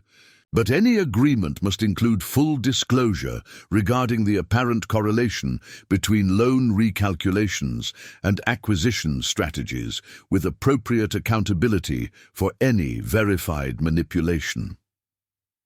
Victoria's expression remained professionally neutral, but a slight tension in her posture revealed the sensitive nature of this condition. Abundant Harvest is prepared to support comprehensive loan review by independent auditors, with appropriate remediation for any confirmed irregularities. However, we cannot acknowledge practices that remain unverified or accept preemptive assignment of responsibility for third-party financial calculations. The negotiation continued for nearly an hour, addressing specific provisions, implementation timelines, and accountability mechanisms. Throughout the discussion, Eleanor observed the gradual evolution from positional bargaining toward interest-based problem-solving, a shift that suggested potential for genuine resolution rather than merely temporary compromise. As the meeting concluded with agreement to continue discussions following the court hearing, Eleanor recognized that something fundamental had changed in the balance of power. What had begun as isolated resistance against overwhelming corporate resources had transformed through community organization and strategic investigation into substantive negotiation between increasingly balanced parties. The small conference room at the Oakridge County Courthouse contained an atmosphere of focused intensity as Judge Caldwell reviewed the extensive documentation presented by both sides. The preliminary hearing would determine whether the temporary stay of foreclosure would be extended for the full 14 days originally granted or lifted to allow the auction to proceed. Andrea presented their position with meticulous precision, outlining the statistical evidence suggesting systematic manipulation of loan calculations, the correlation with corporate acquisition patterns, and the potential legal violations if deliberate coordination were confirmed. The presentation was carefully constructed to establish reasonable basis for continued investigation, without making allegations that exceeded current evidence. Abundant Harvest's legal team responded with equally careful arguments, emphasizing the preliminary nature of the statistical patterns, the potential for coincidental correlation rather than causation, and the economic impact of delayed property transfers on agricultural planning.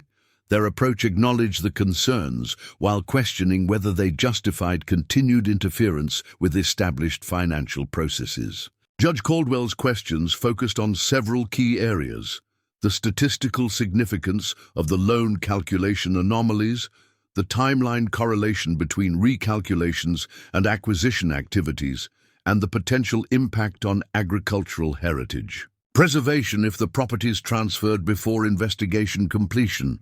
The court will take 15 minutes to review the submitted documentation before ruling, he announced, after both sides completed their arguments. Eleanor sat beside Thomas in the gallery, the tension of waiting almost more difficult than active. Engagement had been. "Whatever happens with the ruling, we've already accomplished something significant," Thomas observed quietly. "The community trust formation continues, regardless of this specific property's status, and the investigation into loan practices has gained sufficient momentum to proceed independently." Judge Caldwell returned to the bench with the measured composure that had characterized his 3 decades on the bench. "This case presents complex intersections between property rights, financial regulations, and agricultural heritage considerations," he began, establishing the conceptual framework for his ruling. The statistical evidence presented regarding loan calculation anomalies, while not conclusive regarding causation, establishes sufficient basis for continued investigation. The correlation between these anomalies and subsequent acquisition activities raises legitimate questions that warrant thorough examination. Eleanor felt Lily's hand find hers as they awaited the judge's conclusion, the simple connection conveying shared anticipation and support. Therefore, the stay of foreclosure regarding the Mitchell property is extended for the full 14 days originally granted, with requirement for status hearing at that time regarding investigation progress. Furthermore, the court authorizes expedited discovery regarding the loan calculation processes affecting similarly situated properties throughout the county. The ruling represented significant validation beyond mere procedural extension, judicial recognition of the legitimate concerns they had raised, and authorization for expanded investigation into the apparent pattern of financial manipulation. As the formal proceedings concluded, Eleanor recognized that while the immediate battle had been won, the larger campaign had only just begun. The transformation of the Mitchell orchard from isolated property facing foreclosure to central element in regional heritage preservation represented just the first phase in a complex struggle that would require sustained community determination, strategic coordination, and resilient adaptation to corporate countermeasures. As they departed the courthouse, Victoria Reynolds approached with professional composure that masked whatever disappointment she might feel regarding the ruling. "Our offer remains open for consideration," she stated with careful neutrality, "though the parameters may require adjustment following today's developments." "We'll continue the discussion," Eleanor confirmed, maintaining equal professionalism. "Though any viable agreement must address the community trust framework that's currently developing, not just our individual property." Victoria nodded once in acknowledgement before departing to join her legal team, who were already engaged in tactical reassessment following the judicial ruling. The subtle adjustment in her approach, from confident corporate authority to measured negotiation, reflected the changing power dynamics as community organization and legal investigation altered the strategic landscape. Back at the orchard, Eleanor found herself momentarily alone on the hillside, overlooking the heritage apple sections, rows of trees representing varieties that had nearly vanished from commercial cultivation, preserved through 4 generations of Mitchell family stewardship. The late afternoon sunlight filtered through branches heavy with ripening fruit, creating dappled patterns that shifted with a gentle October breeze. The beauty that had previously brought both pride and anxiety, pride in the agricultural heritage being preserved, anxiety regarding its financial viability, now carried new significance as component of community legacy rather than merely family responsibility. The transformation from individual burden to shared purpose had fundamentally altered her relationship with the land that had defined her adult life. Lily joined her on the hillside, her expression reflecting similar contemplation. "I never really understood until today," she said quietly, gazing across the orchard's expanse. "All those years you spent fighting to keep this place going after Dad died. It wasn't just about our family's heritage. It was about something bigger that you somehow knew was important, even when it seemed financially irrational." Eleanor smiled slightly, recognizing her daughter's emerging understanding. "I'm not sure I fully understood it myself," she admitted. "I just knew that what your great-grandmother and grandfather started here mattered beyond market calculations, that these trees represented knowledge and genetic diversity that couldn't be reduced to quarterly profit reports." They stood in companionable silence, watching the shifting patterns of light and shadow across the orchard that had nearly been lost that morning, but now represented the beginning of something unexpected and potentially transformative. Not just for their family, but for an entire agricultural community rediscovering its collective strength and shared purpose. The path ahead remained challenging and uncertain, corporate resources vastly outweighing community capital, legal complexities requiring navigation, and financial pressures continuing to threaten vulnerable farms. But something fundamental had changed in the balance of power and possibility. Isolation giving way to connection, vulnerability yielding to collective resilience, resignation transformed into determined purpose. Whatever tomorrow might bring, the heritage preserved in these ancient apple varieties would face it not through isolated individual struggle, but through the shared strength of a community reclaiming its agricultural legacy and collective determination. Dawn broke over the Mitchell orchard, with amber rays illuminating dew-kissed apples, hanging heavy on century-old trees.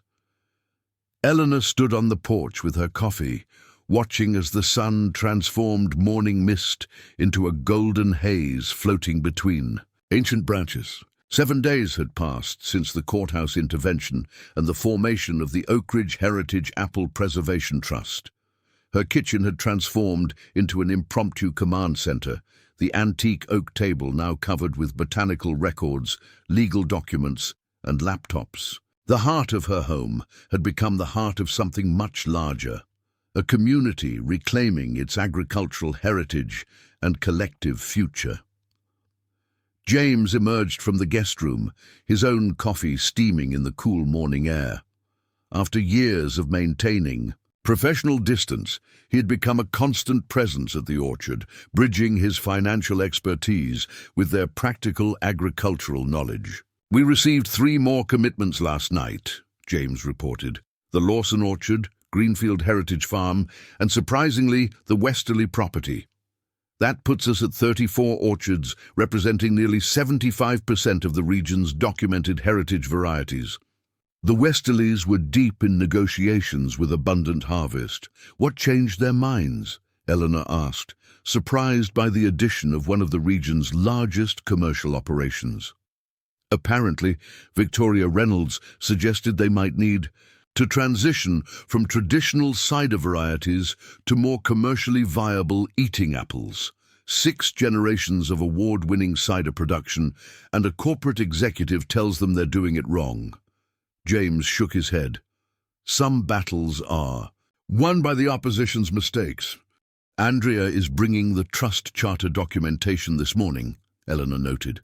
"If we can get the framework legally established before Abundant Harvest counters, it creates significant regulatory protection for participating orchards." "Speaking of corporate plans," James began, "Jacob's research team identified unusual activity yesterday. Multiple executive-level flights arriving at the regional airport, several legal consultants checking into local hotels, and communication with state agricultural officials suggesting regulatory maneuvers. They're mobilizing resources. The question is whether it's for direct confrontation or some flanking approach we haven't anticipated." Lily's voice called from inside. "Mom, the news is running a story about us." They moved quickly to the living room, where the regional morning news was mid-segment. "Concerns about agricultural heritage preservation. Legal authorities have temporarily halted several foreclosure proceedings in Oakridge County pending. Investigation into what some are calling predatory acquisition practices by Abundant Harvest Corporation. Local orchard owner Eleanor Mitchell, whose family farm was scheduled for auction last week, has become the focal point of community response that includes the formation of an agricultural heritage trust." The screen showed footage of the Grange. All meeting followed by a brief interview with Martha Patel. The segment concluded with mention of the ongoing investigation and the temporary stay on foreclosure proceedings. "They're going public with counter-messaging," James observed. "The press conference this afternoon will probably announce some community benefit program designed to reframe their acquisitions as heritage preservation rather than resource consolidation. Which means we need to have our trust legally established before they create confusion," Eleanor concluded. "Let's get everyone assembled here by 10. The morning unfolded with coordinated purpose. Phone calls activated their community network. Andrea arrived with the finalized legal documents, and Jacob provided updates on Abundant Harvest's movements. By noon, the Mitchell orchard had transformed into something between community gathering and strategic headquarters. Trucks and cars lined the driveway as farmers arrived to sign the founding charter. Thomas moved through the gathering, his corporate experience now directed toward community preservation rather than profit maximization. Inside the farmhouse, Eleanor and Lily hosted the core planning committee, reviewing their response strategy for Abundant Harvest's anticipated announcements. Current signatories represent 79% of the region's heritage apple varieties, Andrea reported. That exceeds the threshold for collective preservation designation under state agricultural regulations. Once filed with the county recorder's office, the charter establishes legal standing that would require any corporation to negotiate with the trust rather than individual orchard owners. "What about the loan review process?" asked Sarah Henderson, whose cider orchard had been operating on thin margins for years. "Significant progress," confirmed Andrea. "The State Banking Commission has implemented expedited review procedures. Mrs. Mitchell's loan has received preliminary adjustment approval, with final processing expected within 48 hours. "What about the investigation into calculation anomalies?" Frank Henderson pressed, his practical farmer's mind focused on accountability. Jacob responded with measured precision. "The investigation remains ongoing, but preliminary findings suggest systematic rather than coincidental patterns in calculation adjustments. The specific mechanism and responsible parties haven't yet been identified, but statistical analysis confirms targeting rather than random error." A commotion outside drew their attention. Through the kitchen window, they could see media vehicles arriving, reporters and camera operators setting up equipment at the orchard entrance. "They're getting footage before the corporate press conference," Thomas observed. Eleanor dispatched Martha, Sarah, and Frank to speak with the media, recognizing the strategic value of presenting diverse community voices rather than focusing exclusively on her individual situation. Eleanor's phone rang with a state capital area code. The call was brief but significant. "That was Senator Morales' office," she reported when she returned. "Abundant Harvest's CEO is personally attending today's press conference, flying in from corporate headquarters. They've also requested meetings with the governor and state agricultural commissioner." She paused, letting the implications settle. "They're escalating this beyond regional management to executive decision level. They wouldn't commit those resources unless they felt genuinely threatened," Thomas observed. "Your preservation trust represents a more significant obstacle than they initially calculated. Or they've identified a regulatory approach that and they believe will circumvent our structure," countered Andrea. "CEO involvement often precedes major policy announcements or significant legal maneuvers." The Oakridge County Courthouse presented a dramatically different scene from Eleanor's previous appearance. Today's hearing regarding the trust's legal recognition had drawn a substantial crowd. Local farmers, regional media, and representatives from agricultural preservation organizations filling the gallery. Most notable was Abundant Harvest's expanded legal presence.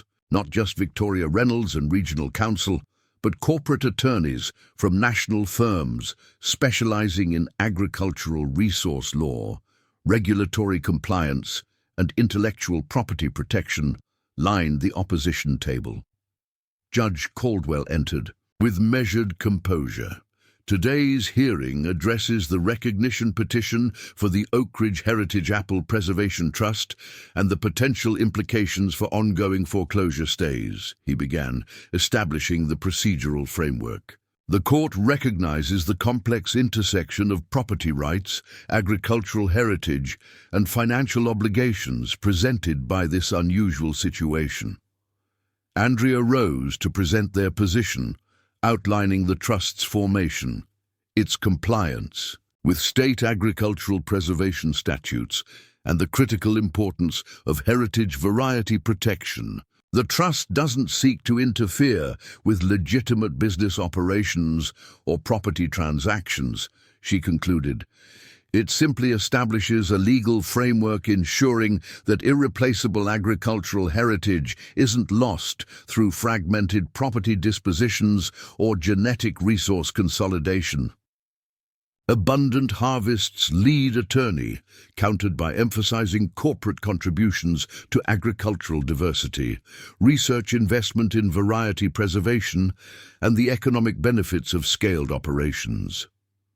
While we respect the community's interest in heritage preservation, the proposed trust structure creates unreasonable restraints on property rights and potentially anti-competitive limitations on agricultural research and development.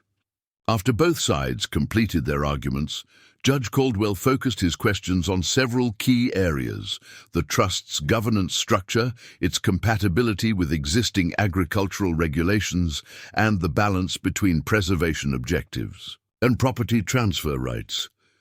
The court will take 30 minutes to review submitted documentation before ruling, he announced. James joined Eleanor in the gallery, having arrived directly from monitoring the bank's board meeting regarding Abundant Harvest's latest financial maneuver. The bank's loan committee has paused foreclosure proceedings on all properties with identified heritage varieties, he reported quietly. They're citing administrative review requirements following the evidence we presented. It's not a permanent solution, but it creates breathing room for affected orchards. Walter approached with urgent information from their monitoring teams.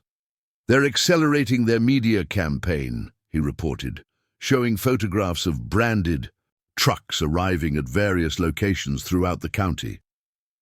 Setting up demonstration areas at strategic locations, offering free apple tastings and distributing materials about their Preservation Partnership Program, announced 10 minutes ago on their website. When court resumed, Judge Caldwell's expression revealed nothing as he settled behind the bench. Agricultural heritage preservation serves legitimate public interest objectives when properly structured to balance community benefit with individual rights, he stated. The documentation establishes sufficient basis for recognizing the Oakridge Heritage Apple Preservation Trust as a qualified agricultural conservation entity under State Statute 438/72. The ruling triggered immediate reaction throughout the courtroom. The recognition didn't resolve their fundamental conflict, but provided critical legal standing by confirming the trust's legitimacy under established agricultural preservation frameworks. Specifically, Judge Caldwell continued, properties with registered heritage varieties participating in the trust retain statutory protection regarding propagation rights and cultivation continuity. Property transfers affecting registered varieties must include preservation covenants, ensuring continued cultivation access and genetic resource protection. As the judge concluded formal proceedings, the courtroom transitioned from legal venue to community gathering. The recognition provided official validation rather than complete resolution, but established important precedent regarding heritage preservation despite corporate resource advantages. Victoria Reynolds approached with professional composure, delivering a message clearly intended for strategic realignment. Mr. Edwards has authorized me to convey an adjusted proposal, she began, referring to Abundant Harvest's CEO. Our corporation remains committed to heritage preservation through investment partnership rather than traditional acquisition. Our research resources and distribution capabilities would complement your trust's preservation objectives through collaborative implementation. The corporate language shift represented fundamental strategic adjustment rather than merely tactical repositioning. Abundant Harvest's failure to prevent the trust's formation despite substantial resource deployment had necessitated comprehensive approach recalibration throughout their agricultural operations. "Your proposal warrants consideration," Eleanor acknowledged with diplomatic neutrality, though any viable collaboration must maintain the trust's governance independence and ensure participating orchards retain meaningful cultivation authority. Victoria nodded once, professional courtesy masking whatever frustration she might feel regarding the altered power dynamics. "We'll prepare detailed partnership parameters for discussion. Our CEO would appreciate the opportunity to meet with trust leadership tomorrow to explore collaborative possibilities." As Victoria departed to rejoin her corporate team, Thomas approached Eleanor with measured assessment. "They're recalibrating rather than retreating," he observed.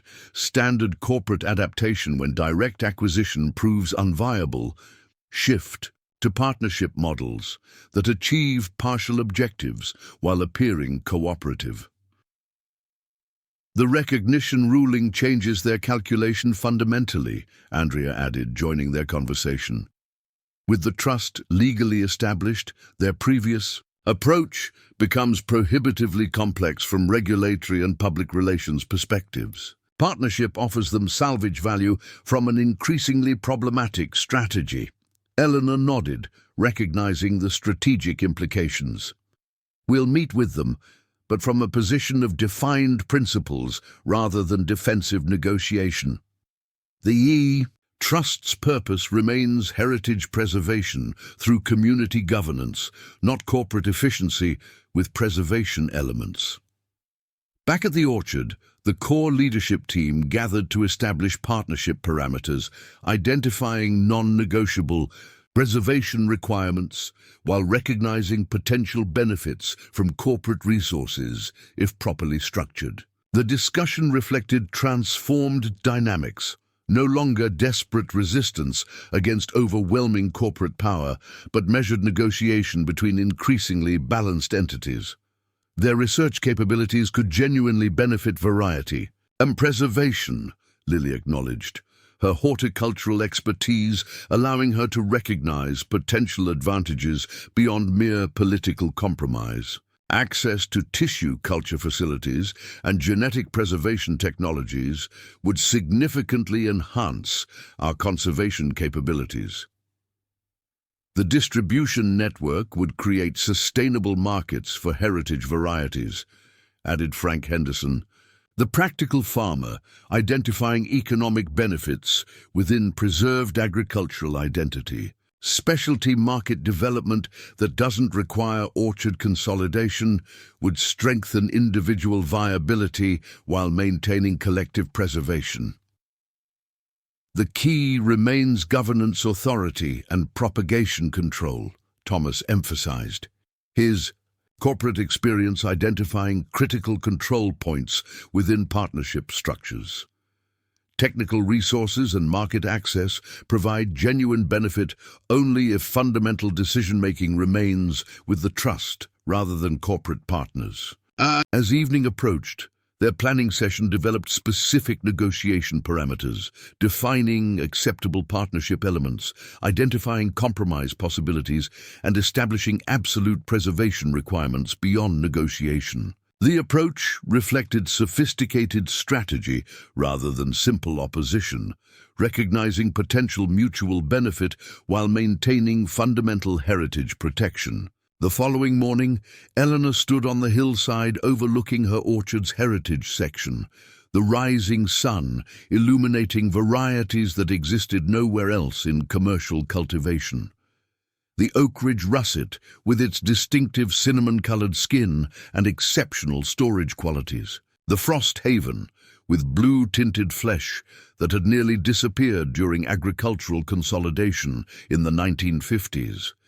The Honey Pearl that Michael had been particularly proud of preserving, its delicate flavor balance making it impractical for commercial distribution but irreplaceable for certain culinary applications. 2 weeks earlier, these trees had represented personal heritage and family legacy, their preservation a private commitment maintained through increasingly difficult financial circumstances.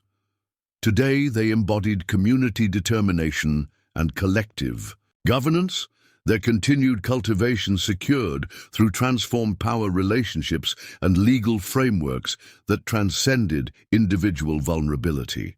The Mitchell orchard had become something beyond private property, a connection point within heritage preservation network, addressing fundamental agricultural diversity beyond immediate corporate consolidation, creating methodology with potential significance throughout regions facing similar challenges. James joined her on the hillside, his financial perspective complementing her agricultural experience in ways that had proved unexpectedly valuable throughout their campaign.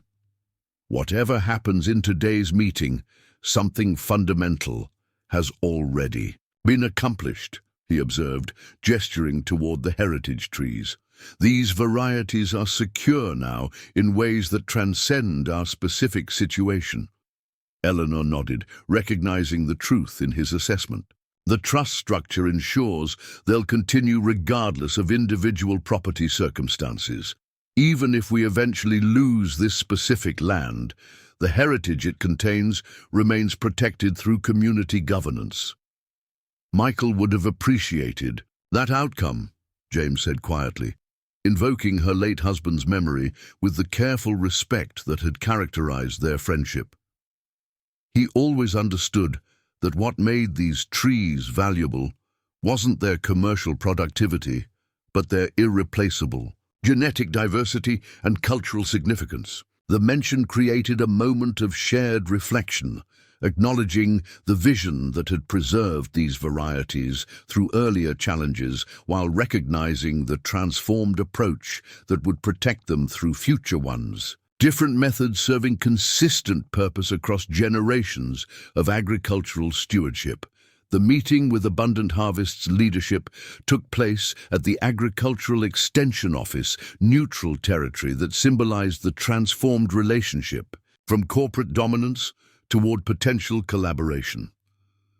Eleanor arrived with Thomas, Andrea, and key trust representatives, their unified presence demonstrating community governance rather than individual negotiation. William Edwards, Abundant Harvest's CEO, presented a significantly evolved partnership proposal: research collaboration maintaining orchard independence, specialty market development, preserving cultivation diversity, and heritage certification. Programs enhancing consumer awareness while creating premium pricing opportunities. The presentation reflected genuine strategic recalibration rather than merely tactical repositioning. Corporate recognition that direct consolidation had become unviable following community organization and legal intervention. The approach offered substantial benefits while preserving essential preservation objectives, a potential resolution that would allow both corporate interests and community governance to achieve core purposes. Throughout the discussion, Eleanor observed the subtle transformation in corporate language and approach, the shift from acquisition terminology toward collaboration vocabulary, from efficiency metrics toward heritage values, from standardization requirements toward diversity benefits. The changes represented more than political accommodation, suggesting genuine reassessment regarding agricultural heritage within corporate strategy. As the meeting concluded with agreement to develop specific implementation frameworks through joint working groups, Eleanor recognized that while complete victory remained elusive, substantial achievement had been secured. The heritage varieties that had nearly been lost through foreclosure and consolidation would continue through community governance and potential corporate partnership. Different from what she had initially fought for, but perhaps more sustainable than what she could have achieved alone. Back at the orchard, the trust leadership gathered to assess their position following the corporate meeting. The conversation reflected measured optimism rather than naive celebration, recognizing both genuine progress and continuing challenges within their heritage preservation campaign. "They've fundamentally adjusted their approach," Thomas analyzed, his corporate experience, allowing him to recognize significant strategic shifts beyond surface accommodations. The partnership framework preserves their market development objectives while accepting community governance over heritage varieties. A compromise that allows mutual benefit without fundamental consolidation. The research collaboration offers genuine preservation advantages, Lily added, her horticultural expertise identifying tangible benefits beyond political compromise. Access to their tissue culture facilities and genetic storage capabilities would significantly enhance our conservation capacity, particularly for varieties with limited current distribution. The financial structure remains critical, James emphasized, his accounting background focusing on sustainable implementation beyond immediate agreements. Partnership frameworks require economic viability to survive beyond initial enthusiasm. The specialty market development must generate sufficient revenue to maintain both orchard operations and preservation activities. As their discussion continued, Martha arrived with news that completed their immediate campaign. The Bank Review Committee has issued their findings, she reported, her expression revealing positive developments before her words confirmed them. They've identified systematic calculation irregularities affecting heritage orchard loans throughout the region. All affected mortgages are being recalculated according to original terms, with refunds for excess payments and extended timelines to address missed payments during financial hardship. The announcement represented final validation of their initial allegations, official confirmation that the financial struggles threatening heritage orchards hadn't resulted simply from agricultural economics or management decisions, but from questionable calculation practices that had created artificial vulnerability. They're not acknowledging deliberate manipulation, Martha continued, her practical assessment cutting through legal terminology. But they're correcting the errors and implementing enhanced oversight protocols to prevent similar irregularities in the future. Corporate speak for "we're fixing it without admitting wrongdoing," Thomas translated, with the slight smile of someone who recognized the language from extensive experience. Standard damage control when evidence makes denial untenable, but admission creates liability exposure.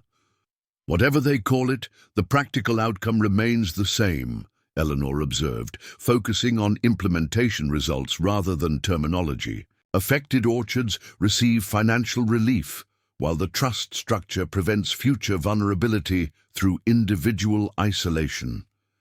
The following day, Eleanor received the official mortgage recalculation notice from First Oakridge Bank. The adjusted balance reflected a 37% reduction from previous statements, with extended payment timelines and reduced interest rates, creating sustainable financial parameters that would allow continued operation without compromising heritage preservation. The document represented more than merely corrected calculations. It symbolized transformed power relationships resulting from community organization and strategic intervention. What had appeared as overwhelming institutional authority had yielded to collective determination when isolated vulnerability gave way to coordinated resistance and legal accountability. That evening, Eleanor sat on her porch, watching sunset illuminate the heritage orchard section with golden light. The trees that had witnessed 4 generations of Mitchell family stewardship now represented something beyond individual legacy, connection points within community preservation network, addressing fundamental agricultural heritage through collective governance rather than isolated vulnerability. Lily joined her, the evening ritual of shared reflection having deepened through their preservation campaign. Their relationship had transformed alongside their circumstances, mutual respect replacing occasional tension, shared purpose transcending differing perspectives, complementary strengths creating integrated approach toward common objectives. "Dad would have been proud of what we've accomplished," Lily observed, invoking her father's memory with the confidence of someone who had grown into her own strength rather than merely reflecting ancestral legacy. "Not just saving the orchard, but helping create something that protects all these varieties for generations to come." Eleanor nodded, recognition in her expression. He always understood that what made these trees valuable wasn't their commercial productivity, but their irreplaceable genetic diversity and cultural significance. The trust structure honors that understanding in ways that transcend our specific property. "The individual trees might eventually grow old and die," Lily continued, her horticultural knowledge informing philosophical perspective. "But the varieties they contain will continue through grafting and propagation, preserved through community governance rather than depending on any single orchard's survival." The observation captured essential transformation in their heritage preservation approach, from individual responsibility toward collective stewardship, from isolated vulnerability toward distributed resilience, from family legacy toward community governance, addressing fundamental agricultural heritage beyond specific property circumstances.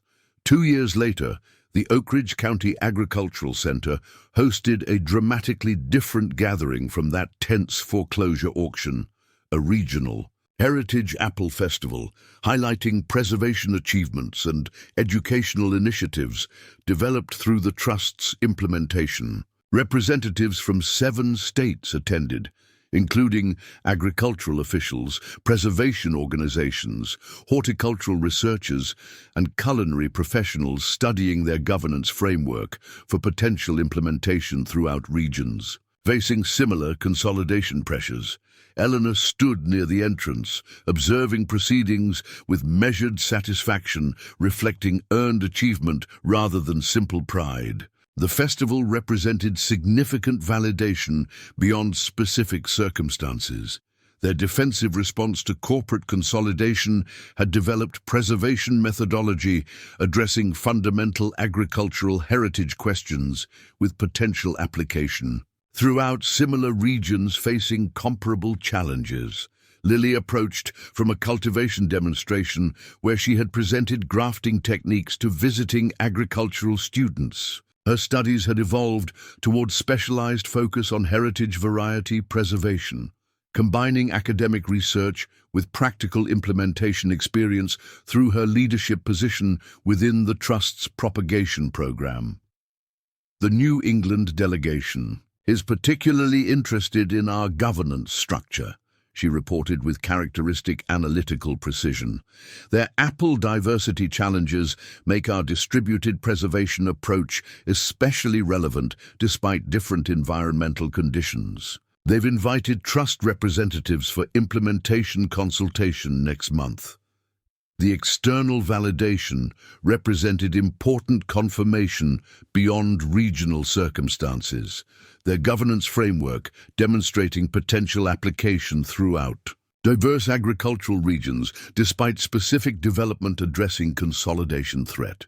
The methodology had transcended particular corporate resistance toward fundamental resource management approach, balancing preservation requirements with sustainable agricultural operations.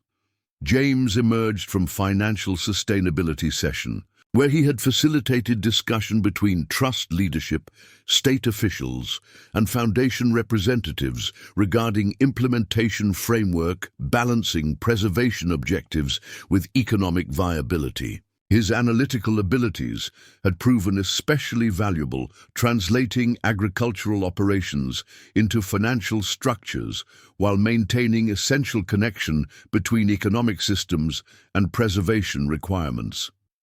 The Agricultural Diversity Grant, guidelines incorporating our preservation protocols, have received final approval, he reported with characteristic precision, complementing Lily's assessment. The heritage governance framework we developed under emergency conditions has officially become recommended implementation methodology throughout regions with similar agricultural history.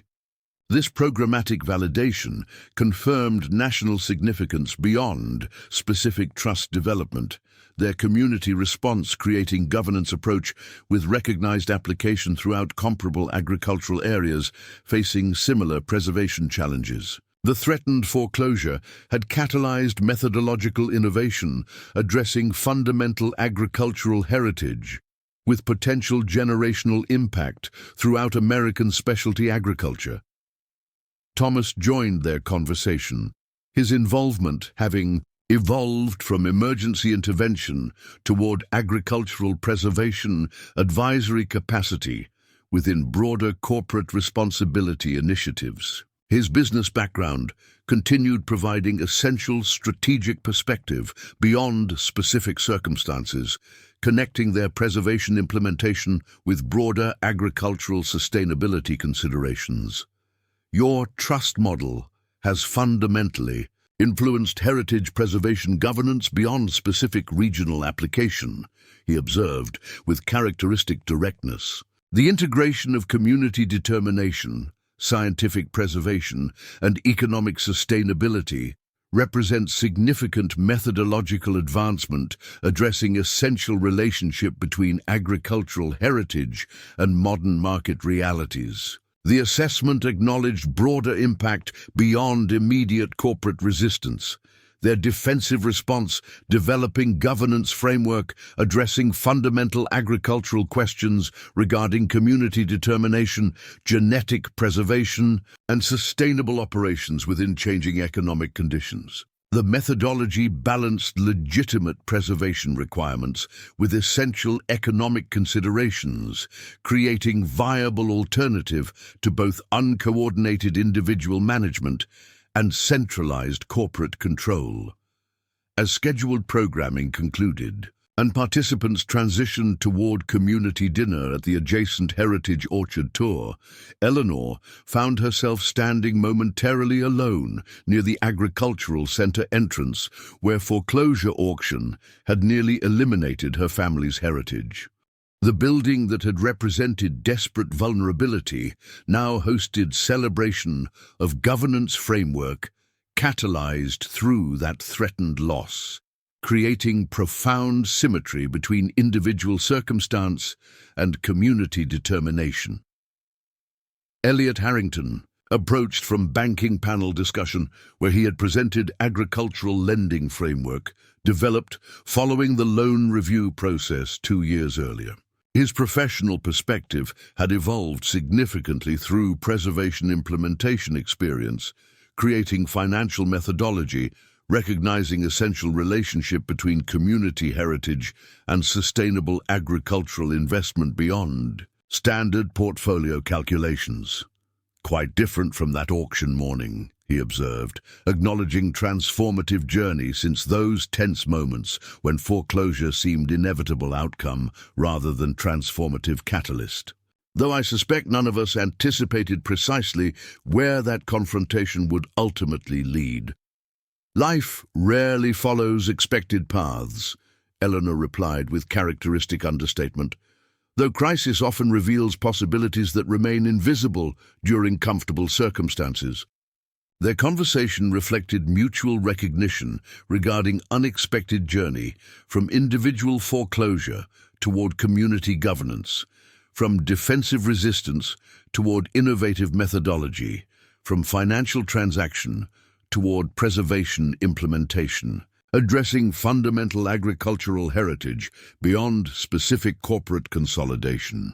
The threatened auction had revealed systemic challenges requiring collective response rather than isolated adaptation, creating heritage framework with potential generational significance throughout American specialty agriculture.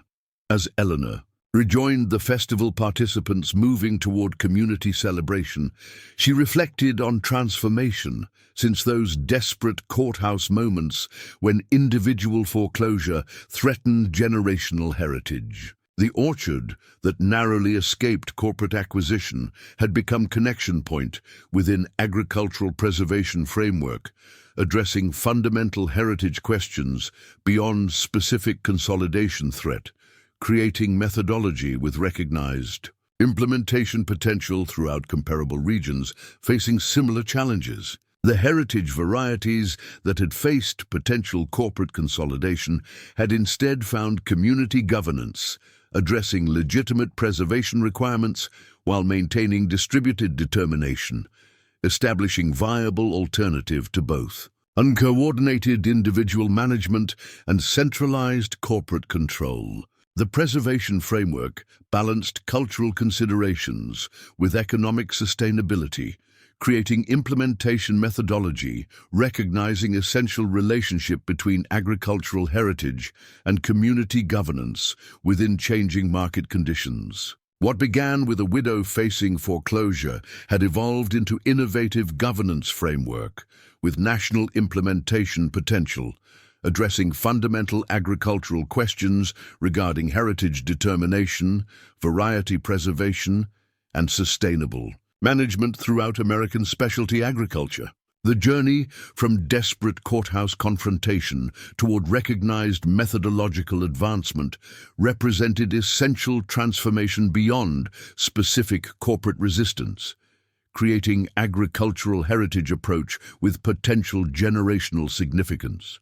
Throughout comparable production regions facing similar challenges, the threatened orchard had ultimately catalyzed governance framework addressing fundamental questions regarding agricultural heritage in contemporary America, balancing legitimate preservation requirements with essential community governance, integrating scientific capabilities with distributed implementation, combining modern preservation systems with generational stewardship values. The preservation methodology represented viable alternative to corporate consolidation while addressing practical agricultural challenges, creating implementation framework recognizing essential relationship between community resilience and sustainable heritage preservation within changing economic conditions.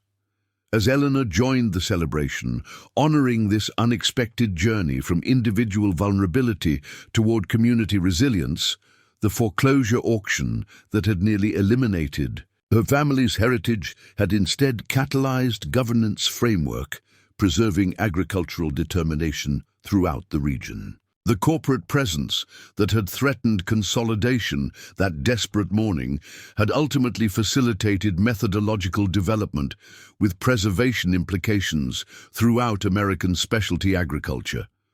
The orchard remained, the heritage, varieties flourished, the trust governance functioned, the preservation methodology expanded, creating agricultural determination framework addressing fundamental relationship between community resilience and sustainable management. The widow, who had faced foreclosure auction, had ultimately helped develop governance approach with implementation potential throughout regions facing similar challenges requiring collective response rather than isolated adaptation. The journey had come full circle from courthouse confrontation toward community celebration, from desperate vulnerability toward determined resilience, from threatened loss toward innovative governance, preserving agricultural heritage throughout the region and beyond. The foreclosure auction that had nearly eliminated generational heritage had instead catalyzed methodological development, addressing fundamental agricultural sustainability with potential implementation throughout American specialty agriculture, facing similar challenges requiring collective response rather than isolated adaptation. Up next, you've got two more standout stories right on your screen. If this one hit the mark, you won't want to pass these up. Just click and check them out. And don't forget to subscribe and turn on the notification bell so you don't miss any upload from us.